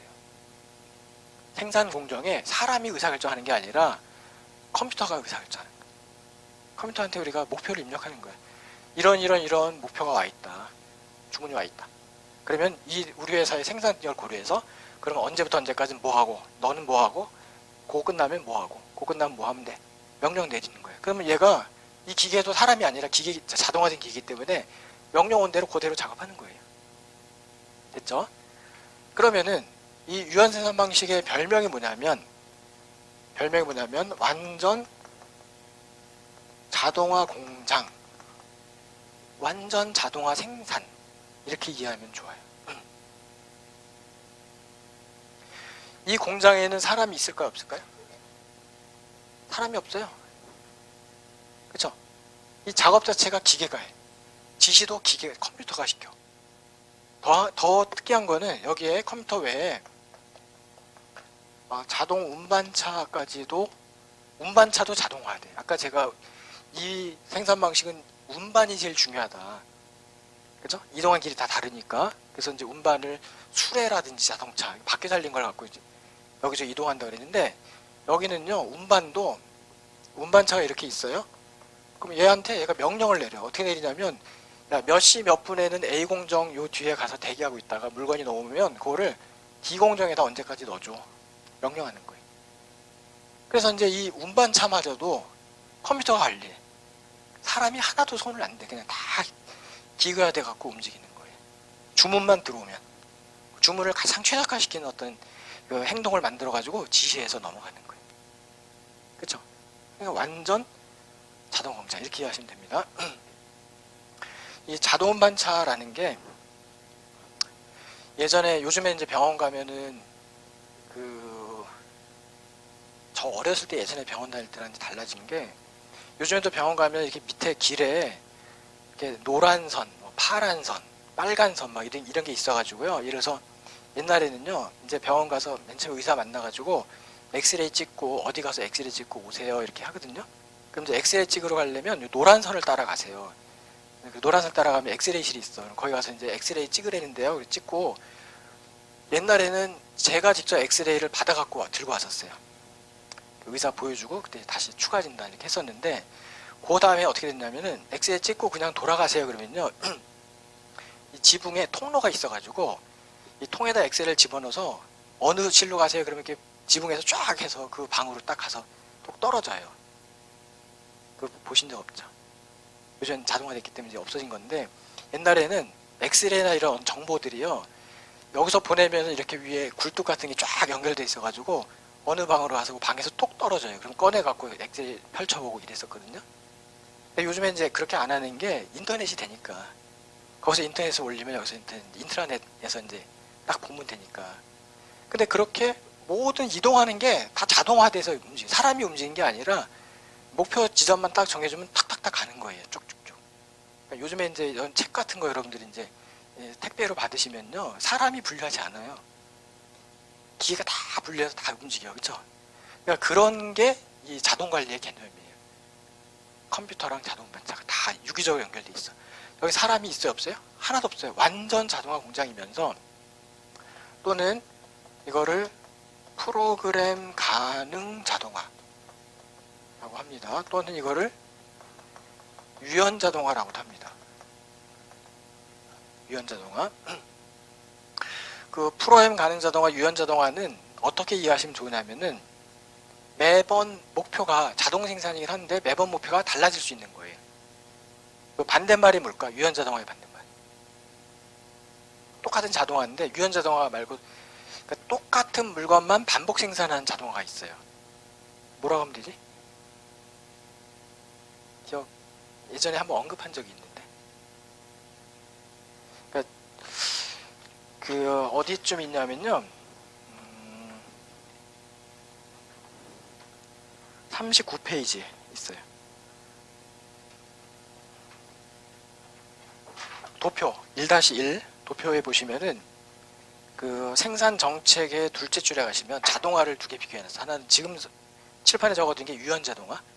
그 반대, 그건 이제 차별화해서 나오는 거고, 그 옆에 보면 뭐라고 써 있어요? 전용 자동화. 전용 자동화는 뭐 똑같이 자동 생산인데 똑같은 제품만 반복 자동 생산이에요. 똑같은 제품만. 근데 여기는 다른 제품도 자동 생산이에요. TV, 라디오, 세탁기. 그리고 이 TV가 여기다 제가 안 썼지만 요거는 20인치짜리고 요거는 30인치짜리고 다 달라도 돼. 그게 프로그램 가능 자동화예요. 똑같은 물건 자동화가 아니에요. 그때그때 임무가 달라져도 다 자동 생산되는 거예요. 엄청 얘가 똑똑하겠지. 그죠? 그렇게 해서 이건 완전 그러니까 완전 자동화라고 써도 되지만 무인 자동화라고 써도 되겠죠. 무인 자동화. 사람이 거의 없어. 사람이 어디 있냐면은 컨트롤 타워에만 있어. 컨트롤 타워에. 밑에 생산 그 현장에는 사람이 한 명도 없고 컨트롤 타워에서 이 기계 뭐 컴퓨터 컨트롤하고 뭐 이런 거 있잖아요. 또는 어디 혹시 뭐가 고장 나면 고쳐야 되고 이런 거 있잖아요. 여기만 사람이 필요해. 요즘에 예를 들어서 여러분 원자력 발전소에 원자력 발전소는 우라늄을 이렇게 막 폭발시켜 갖고 그 힘을 갖고 이제 하는데 거기 사람이 들어가 있으면 돼요, 안 돼요? 큰일 나잖아요, 그렇죠? 그러니까 사람은 한 명도 없어. 사람은 어디 있냐면 컨트롤 타워에만 있어. 혹시 어디가 좀 고장 날 것 같으면 미리 좀 예방해서 고치고 이런 식이지 사람 자체가 없어요. 그 정도예요. 그런 원자력 발전소는 똑같은 일만 반복하니까 전용 자동화인데 여기는 유연 자동화예요. 그걸 우리는 프로그램 가능 자동화라고 그래요. 그때 주문에 따라서 프로그램 해갖고 예를 들어서 이제 뭐 그 나라별로 아시겠지만 이렇게 플러그 방식도 다를 거 아니에요. 꽂는 방식도 다를 거고 자동차는 뭐 운전대가 왼쪽 가기도 오른쪽 가기도 막 다를 거 아니에요. 그거 다 감안해서 만드는 거예요. 요번에 일본에 보낼 거야.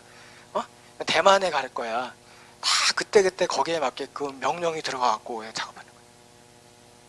완전 자동화 문제. 그죠?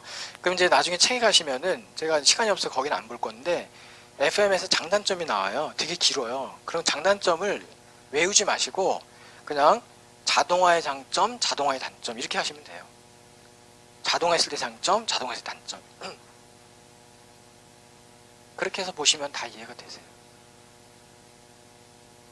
자, 그 다음에 이거 하나만 더 할게요. CIM. CIM은요, 컴퓨터 이용 통합 생산 방식 이렇게 해석해요.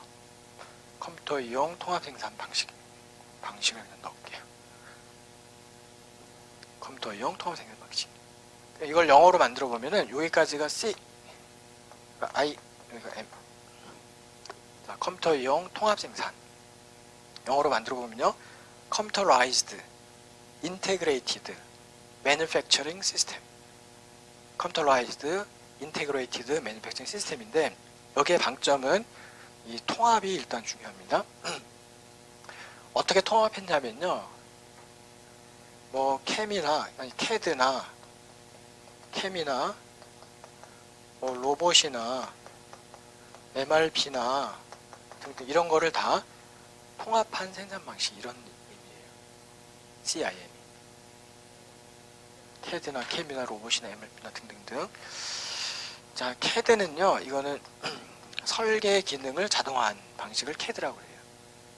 네, CAM은 생산을 자동화한 걸 말하고, 로봇은 로봇 공학에서 자동 생산 방식을 도입한 거고, MRP는 다 배우셨지만 자재 관리. MRP M이 뭐였죠? MRP M. Material, Resource Planning. 그죠? 다 배웠던 거예요? 자재 소요계획. 자재. 자, 우리가 CAD라는 거는 이제 이렇게 그 지하철 타고 다니다 보면요, 이제 이 CAD 같은 게 막 광고로 많이 뜨는데 영어가 뭐냐면 컴퓨터 지원 설계예요. 컴퓨터 지원 설계. 영어로 만들어 보세요. 컴퓨터 에이디드 디자인. 컴퓨터 지원 설계입니다. 그럼 이건 뭐냐면 설계를 사람이 손으로 해요? 컴퓨터로 해요? 컴퓨터라는 거 자동화 시켜서. 이 옛날에는요, 저 중학교 다닐 때는 그러니까 남학생은 기술, 여학생은 가정을 배웠었어요. 기술. 근데 기술 배울 때 설계를 배웠었어요. 설계를 옛날 여러분 그 말죽거리 뭐더라? 그 말죽거리 잔혹사인가? 뭐 이런 영화 있잖아요. 이런 거 보시면요, 그 학생들이 이렇게 긴 나무를 들고 다니거든요. 티 자라는 거예요. 자인데 이렇게 생겼어요. 이렇게. 근데 이게 T자처럼 생겨가고 T자라고 하는, 이게 설계용, 이게 중학생들은 다 들고 다녔어요. 왜냐면 설계가 기술이 필수 과목이다 보니까 설계했거든요. 이거 어떻게 쓰는 거냐면 이 책상 끝에다 얘를 걸고 오르락 내리락 하다 보면요, 이 방향이 바뀌지 않은 상태에서 이거 줄을 이렇게 긁을 수가 있어요. 대고 가로줄, 세로줄 이런 것들을 그는데 직접 손으로 했었어요. 옛날에는. 그러면은 되게 시간이 오래 걸리는데 요즘에는요, 그냥 이 CAD를 이용해서 그냥 네모를 기울여, 뭐 어떻게 3D를 갖고 이거까지 다 돼. 그죠? 약간 길게 해, 약간 짧게, 뭐 넓게 다 돼. 이렇게 안 그려도 돼. 그죠? 그게 이제 설계를 자동화한 방식, CAM. 요거는 컴퓨터 에이디드 매니팩처링, 그래서 컴퓨터 지원 생산, 컴퓨터를 지원해서 생산하는 방식을 말해요. 그래서 뭐 이런 것들을 다 통합한 것인데 이 위에 이 FMS랑 뭐가 다르냐 이렇게 묻는다면요, FMS는 제가 단속 생산 방식에서 소량을 다량화한 그런 방식으로 제가 설명을 했었어요. 단속에서. 저는 얘를 연속 생산해서 한번 설명드려볼게요. 연속 생산, 이런 식으로 이렇게 생산이 이렇게 돼서 T코어가 원재료가 투입이 되면 가공되다가 T코어가 나오는 방식이다. 생산 제품별 배치 이렇게 얘기했었어요. 연속이라면. 그럼 이 중에서 여기가 설계, 요쯤이 뭐 생산, 뭐 동그라미 더 있다고 치고 여기가 뭐 자재 관리 이렇게 있다고 칠게요. 그러면 요거를 CAD를 이용해서 자동화시켜. 설계 단계를. 요거는 CAM을 이용해서 자동화시켜. 생산을. 근데 이동은 사람이 해. 근데 생산은 또 기계가 해. 그죠? 그러면서 요거는 MRP를 활용해. 그래서 요거는 뭐 로봇을 활용해. 이렇게 해가지고 전체 과정 중에서 일부는 자동화된 부분은 제가 비금을 거드리면은 일부는 자동화, 일부는 자동화 안 되고, 자동화 안 된 부분은 사람이 이렇게 서가지고 작업하는 거예요. 얘랑 뭐가 다르냐면 여기는 완전 자동화니까 사람이 있어요, 없어요? 없어요. 여기는 사람이 있을 수도 있어. 이거는 자동화, 이거는 안 자동화, 이건 자동화, 이건 안 자동화. 이런 식으로 이제 섞여 있는 거예요. 그게 이제 그 대신 이거를 관리할 때 컴퓨터가 여기 있어가지고 컴퓨터가 이렇게 명령 내리는 거예요. 그럼 컴퓨터에서 통합 생산이 되는 거예요. 그죠? 컴퓨터가 이 자동화된 기계한테도 명령 내리지만 사람한테도 명령을 내려. 언제부터 언제까지 무슨 작업해? 오다가 딱 떨어져. 그렇게 작업하고. 그죠? 그런 식으로 컴퓨터를 이용해서 통합 생산하는 건데, 통합이란 거는 CAD든 CAM이든 MRP든 로봇이든 뭐 이런 것들을 자동화된 개념들을 우리 생산 전체 과정에 도입을 해서 끼워 넣는 거예요. 그죠? CAD도 뭐 더 좋은 CAD 나오면 요거 다른 거 교체, 새로운 거 갖고 들어오고. 이렇게 해서 우리가 생산하는 방식을 말하는 거예요. 그래서 뭐 여러분 시험에 안 나올 것 같긴 한데 위랑 조금 다른 게, 여기는 이제 컴퓨터가 자동화된 기계하고만 대화하면 되는데 여기는 컴퓨터가 사람하고도 대화할 수 있어야 돼요. 그쵸? 컴퓨터하고 기계하고 대화하는 거하고 컴퓨터하고 사람하고 대화하는 건 좀 개념이 다르잖아요. 그래서 사람하고 대화해야 되기 때문에 공통의 DB, 공통의 데이터베이스를 가지고 관리해야 된다. 뭐 이런 개념이 나와요. 아마 책에도 없을 거예요. 공통의 DB를 가지고 관리한다. 그리고 이렇게 제가 비금 거드린 부분을 자동화의 섬이라고 그래요. 자동화의 섬. 그래서 전체가 다 자동화가 아니라 일부만 자동화되어 있다. 얘는. 그래서 그때 새로운 자동화된 개념이 나오면 갈아치고 새로운 거로 바꾸기도 하고, 이렇게 가다 보니까 슬쩍 보면은 얘는 약간 누더기 같은 느낌이 나요.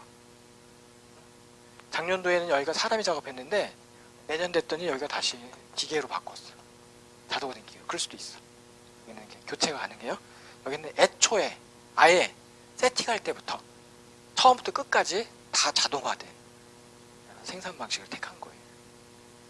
그리고 고도로 발전된 회사들은 FMS를 이용해서 생산을 하고 있기 때문에 진짜 생산성이나 경쟁력이 높아요. 실수라는 게 없어. 실수라는 게. 그렇죠? 그렇게 이해하시면 됩니다. 자, 그러면 지금 46페이지부터 46페이지부터 48까지 지금 왔는데, 그러니까 단점, 그러니까 생산 능력이라는 거 빼고 단점까지 왔는데, 그 사이에 제가 하나만 강조하고 이제 잠깐 쉬었다 갈게요. 그 47페이지 오시면은 집단 가공법, 잠깐만 제가 빠르게 읽어볼게요. 우선 정의가 가공의 유사성. 이 가공의 유사성이라는 것은 기계가 유사하거나 작업이 유사해도 돼요. 그래서 그런 걸 가지고 부품을 몇 개 집단으로 그룹핑을 합니다. 그런 다음에 각 그룹 내에서는 대량 생산 방식을 도입합니다. 연속 생산 방식을. 그쵸? 이 정도가 이제 시험에 나오는 개념이에요. 그랬더니 특징의 1번, 제품의 흐름이 직선적이 돼요. 직선적이라는 건 단속 개념이에요, 연속 개념이에요? 연속 개념을 도입한 거예요. 단속 생산에서 연속 개념을 도입한 거예요. 물론 그 연속이 전체 연속이 아니라 그룹별로 해요. 그룹별로. 그러니까 한계가 있어. 그쵸? 그렇게 이해하시면 되고, 장점에 가시면은 1번 빨라진다 이렇게 끝나요. 자재율이 빨라진다. 또 2번 비용을 줄일 수 있다. 그러니까 1번에 빨라진다나 2번에 비용이 절감되는 것은 효모죠. 효율이죠. 효율. 그 효율은 사실 단속의 특징이에요, 연속의 특징이에요. 효율은. 단속은 다품종 소량 쪽이고 연속은 소품종 다량인데, 시간 비용 절감 쪽은 어느 쪽이에요? 연속이지. 연속. 그쵸? 그런데 지금 이 GT는 단속 생산의 문제점이 뭐냐면 소량이거든요. 그걸 보완하기 위해서 그룹화해서 그룹 내에서는 대량 생산 방식을 택했기 때문에 장점 얘기할 때는 뭐가 높아진다? 효율이 높아진다 이러면 돼. 이걸 다 따로 외우지 마시고 원래 자 보세요. 이게 단속이고 여기 연속이잖아요. 여러분이 외울 게 많아지면 재미가 없어요. 공부가. 단속과 연속을 효율 효과 갖고 구분해 보시면 단속은 뭐가 높은데 뭐가 낮아? 효과가 높아. 얘는 효과가 높고 효율이 낮아. 얘는 뭐가 높은데 뭐가 낮아? 효율이 높은데 효과는 낮아. 왜냐하면 소품종이니까. 여기는 효율이 낮아. 왜? 소량이니까. 그죠? 그러면 여기서 이걸 문제점을 보완하려면 여기서는 효율성을 높이는 게 보완이에요. 효율성 높인다는 건 시간이나 비용이 어떻게 된다? 줄어든다는 거. 그래서 장점을 따로 외우지 마시고 얘는 효과는 높지만 효율은 낮아. 이게 단점이야. 그쵸? 단점. 이걸 보완해야 돼. 보완하면 효율이 어떻게 되는 거예요? 높아지는 거지. 여기는 단점이 효과가 낮아. 그쵸? 이걸 보완하려면 효과 높이는 거지. 그게 뭐냐면 다분종화하는 거예요. 그리고 나머지는 다 안 외워도 돼. 그러니까 머릿속에 틀만 잡히면 돼요. 어차피 경영하고 효율하면 효과인데 단속과 연속은 얘는 단속은 뭐가 높지? 효과가 높네? 효율이 낮겠지. 단점 보완하려면 효율을 높이는 방법을 찾는 거지. 그 중에 하나가 GT. 그죠? GT. 그러면 장점이 뭐가 올 수밖에 없어요. 시간이 절약된다. 비용이 절약된다. 방법은 직선화 시켜갖고. 곡선화되고 막 이렇게 막 복잡하면은 오래 걸리잖아요. 그러니까 얘를 직선화 시킨 거지. 전체는 아니고 전체 바꾸면 돈이 더 많이 드니까 그룹별로. 그러면 되고 장점의 4번을 좀 강조하고 싶은데 인간관계 향상이란 말이 갑자기 나왔어요. 인간관계 향상. 우리가 원래 생산 원리는 물건만 싸게 빠르게 좋게 생산하면 될 것 같은데 왜 갑자기 사람 얘기를 꺼냈을까? 인간관계 향상. 이게 중요한 철학이 들어가 있어서 잠깐 강조드리는데 그 인간관계 향상은요. 요거는 만족도가 증가한 거로 이해하셔도 됩니다. 이거 혹시 기억나세요? 우리 예전에 이런 거 언급한 적 있는데 어디서 배웠지? 만족도 높여서 뭐 인간관계 개선해서 만족도 높여갖고 생산성 높인 자 이걸 주장하는 데가 누구죠? 네, 인간관계관리 호선공장 실험 기억나시죠? 호선공장 실험 인간관계관리. 그러면은 왜 생산관리는 생산만 잘하면 되지 인간관계나 만족도나 이런 것들을 왜 고려하고 또 이게 장점이라고 하느냐? 대답이 그러니까 생산을 포함한 21세기 경영학의 목표 중에 하나가 뭐냐면은 그러니까 21세기의 경쟁 우위 무기가 뭐가 있냐면은 시간 우위, 그 다음에 기술 우위, 품질 우위 세 개가 3대 우위예요. 21세기에 실제 이 경쟁 우위라는 건 무기잖아요. 무기는 세 가지가 있어. 남보다 빠르게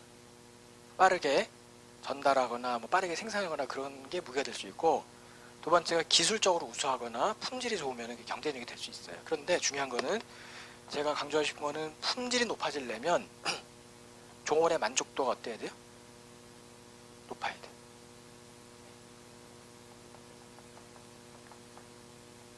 왜? 만족하지 않은 종업원은 일을 어떻게 할까요? 회사에 불만이 많아. 아침에 올 때마다 이 회사는 뭐 최저임금보다도 못 주고 작업장도 되게 열악하고 막 기분이 나빠. 딴 데 좌만 생기면 나가고 싶어. 그렇게 온 사람이 일을 어떻게 하겠어요? 예를 들어서 무슨 편의점 알바를 해도 불만이 많은 상태로 출근을 해. 자, 내가 지금 왜 여기서 이렇게 썩고 있는 사람이 아닌데 막 이러면서 막 기분이 안 좋은 상태로 출근해. 이 사람이 어떻게 하겠어요? 손님 응대나 이런 거? 못 하겠죠. 그러니까 결국 이 생산성의 그러니까 품질이 진짜 중요한 게 뭐냐면 종원의 만족도예요. 만족한 종업원은 성의껏 일을 해. 너무 좋아. 그러니까 아침에 눈 뜨면 회사 가고 싶어. 그쵸? 회사에서 막 동료들하고 만나는 것도 좋고 같이 일하는 것도 좋고 집에 가고 싶지도 않아. 회사에서 막 야근 자원해서 하고 너무 좋은 거예요. 그쵸? 그런 사람은 열심히 하겠죠. 품질도 좋겠지. 그러니까 21세기의 품질 경쟁력이 매우 중요한데 품질 경쟁력의 핵심은 만족도고 만족도가 높으려면 뭐가 높아야 돼요? 인간관계 개선돼야 돼요. 그게 호선공장 실험의 주장이에요. 그죠? 그런데 얘가 어디 갔나? 얘가 지워졌네. 이 GT가 인과관계 개선되는 이유가 뭘까요? 그 장점의 4번. 인과관계 개선되는 이유가 뭘까? 대답이 소그룹으로 일해서 그래요. 소그룹으로. 지금 지워졌는데 그룹화 있잖아요. 그럼 각 그룹 안에서는 한 10명 내외 정도가 작업하게 이렇게 짜주는 거예요. 그러면 맨날 이렇게 같이 만나고 부대 끼고 이렇게 함께 작업하고 이런 사람들이 한 10명 내외면 너무 친해져요. 엄청나게. 그럼 그것이 인간관계 개선이고 만족도가 높아지고 그랬을 때 품질이 높아지는 거예요. 그러니까 GT의 장점 중에 소그룹화 해서 그룹을 작게 만들어 가지고 거기서 적은 사람들이 계속 같이 유대하고 어울리게 하다 보면은 만족도가 증가해지고 그것이 결국은 품질에 좋은 결과를 가져옵니다. 그래서 장점으로 들어와 있는 거예요. 나머지는 그냥 읽으시면 됩니다.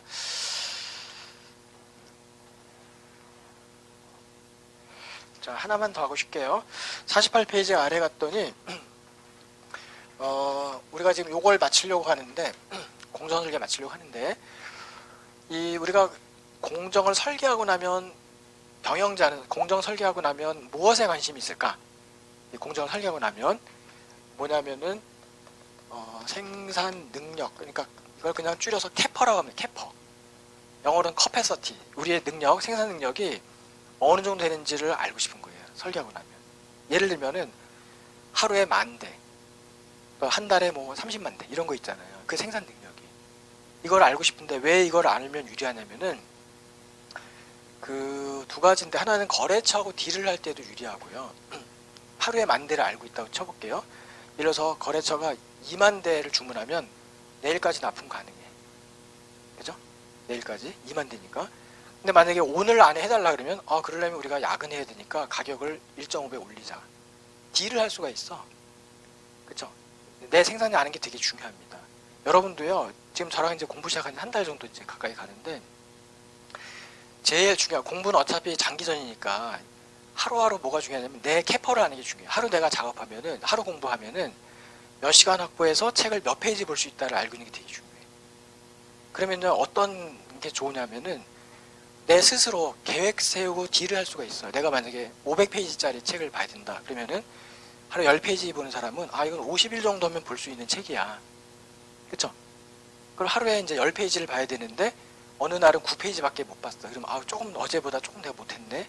내일 좀 많이 해야지. 나 자신을 통제하고 관리할 수가 있어요. 그러니까 생산력을 아는 게 왜 중요하냐면은 두 가지죠. 하나는 거래처하고 딜을 하기 위해서도 중요하고 두 번째는 계획하고 통제하기 위해서도 중요해요. 내가 하루에 10,000개인데 오늘 9,000개밖에 생산 못했어. 그러면 모여가지고 1,000개가 지금 부족한데 이유가 뭘까? 서로 그죠? 좀 따져보기도 하고 또 예를 들어서 11,000개면 왜 이렇게 생산성이 좋아졌지? 이유가 뭐지? 그런 거 하면 되돌아볼 수 있어요. 그러니까 우리가 공정을 설계하고 나서는 관심이 어디로 가냐면 캐퍼, 나의 캐퍼를 아는 게 중요해. 여러분은요, 제가 첫날 말씀드린 것처럼 학원하고 여러분 집 사이의 거리도 다르고 여러분이 전공자도 있을 거고 비전공자도 있을 거고 다 상황이 다르기 때문에 나의 캐퍼는 각자가 다 알아요. 자기 건 자기가 제일 잘 알잖아요. 그건 다 달라요. 그거 스트레스 받지 마세요.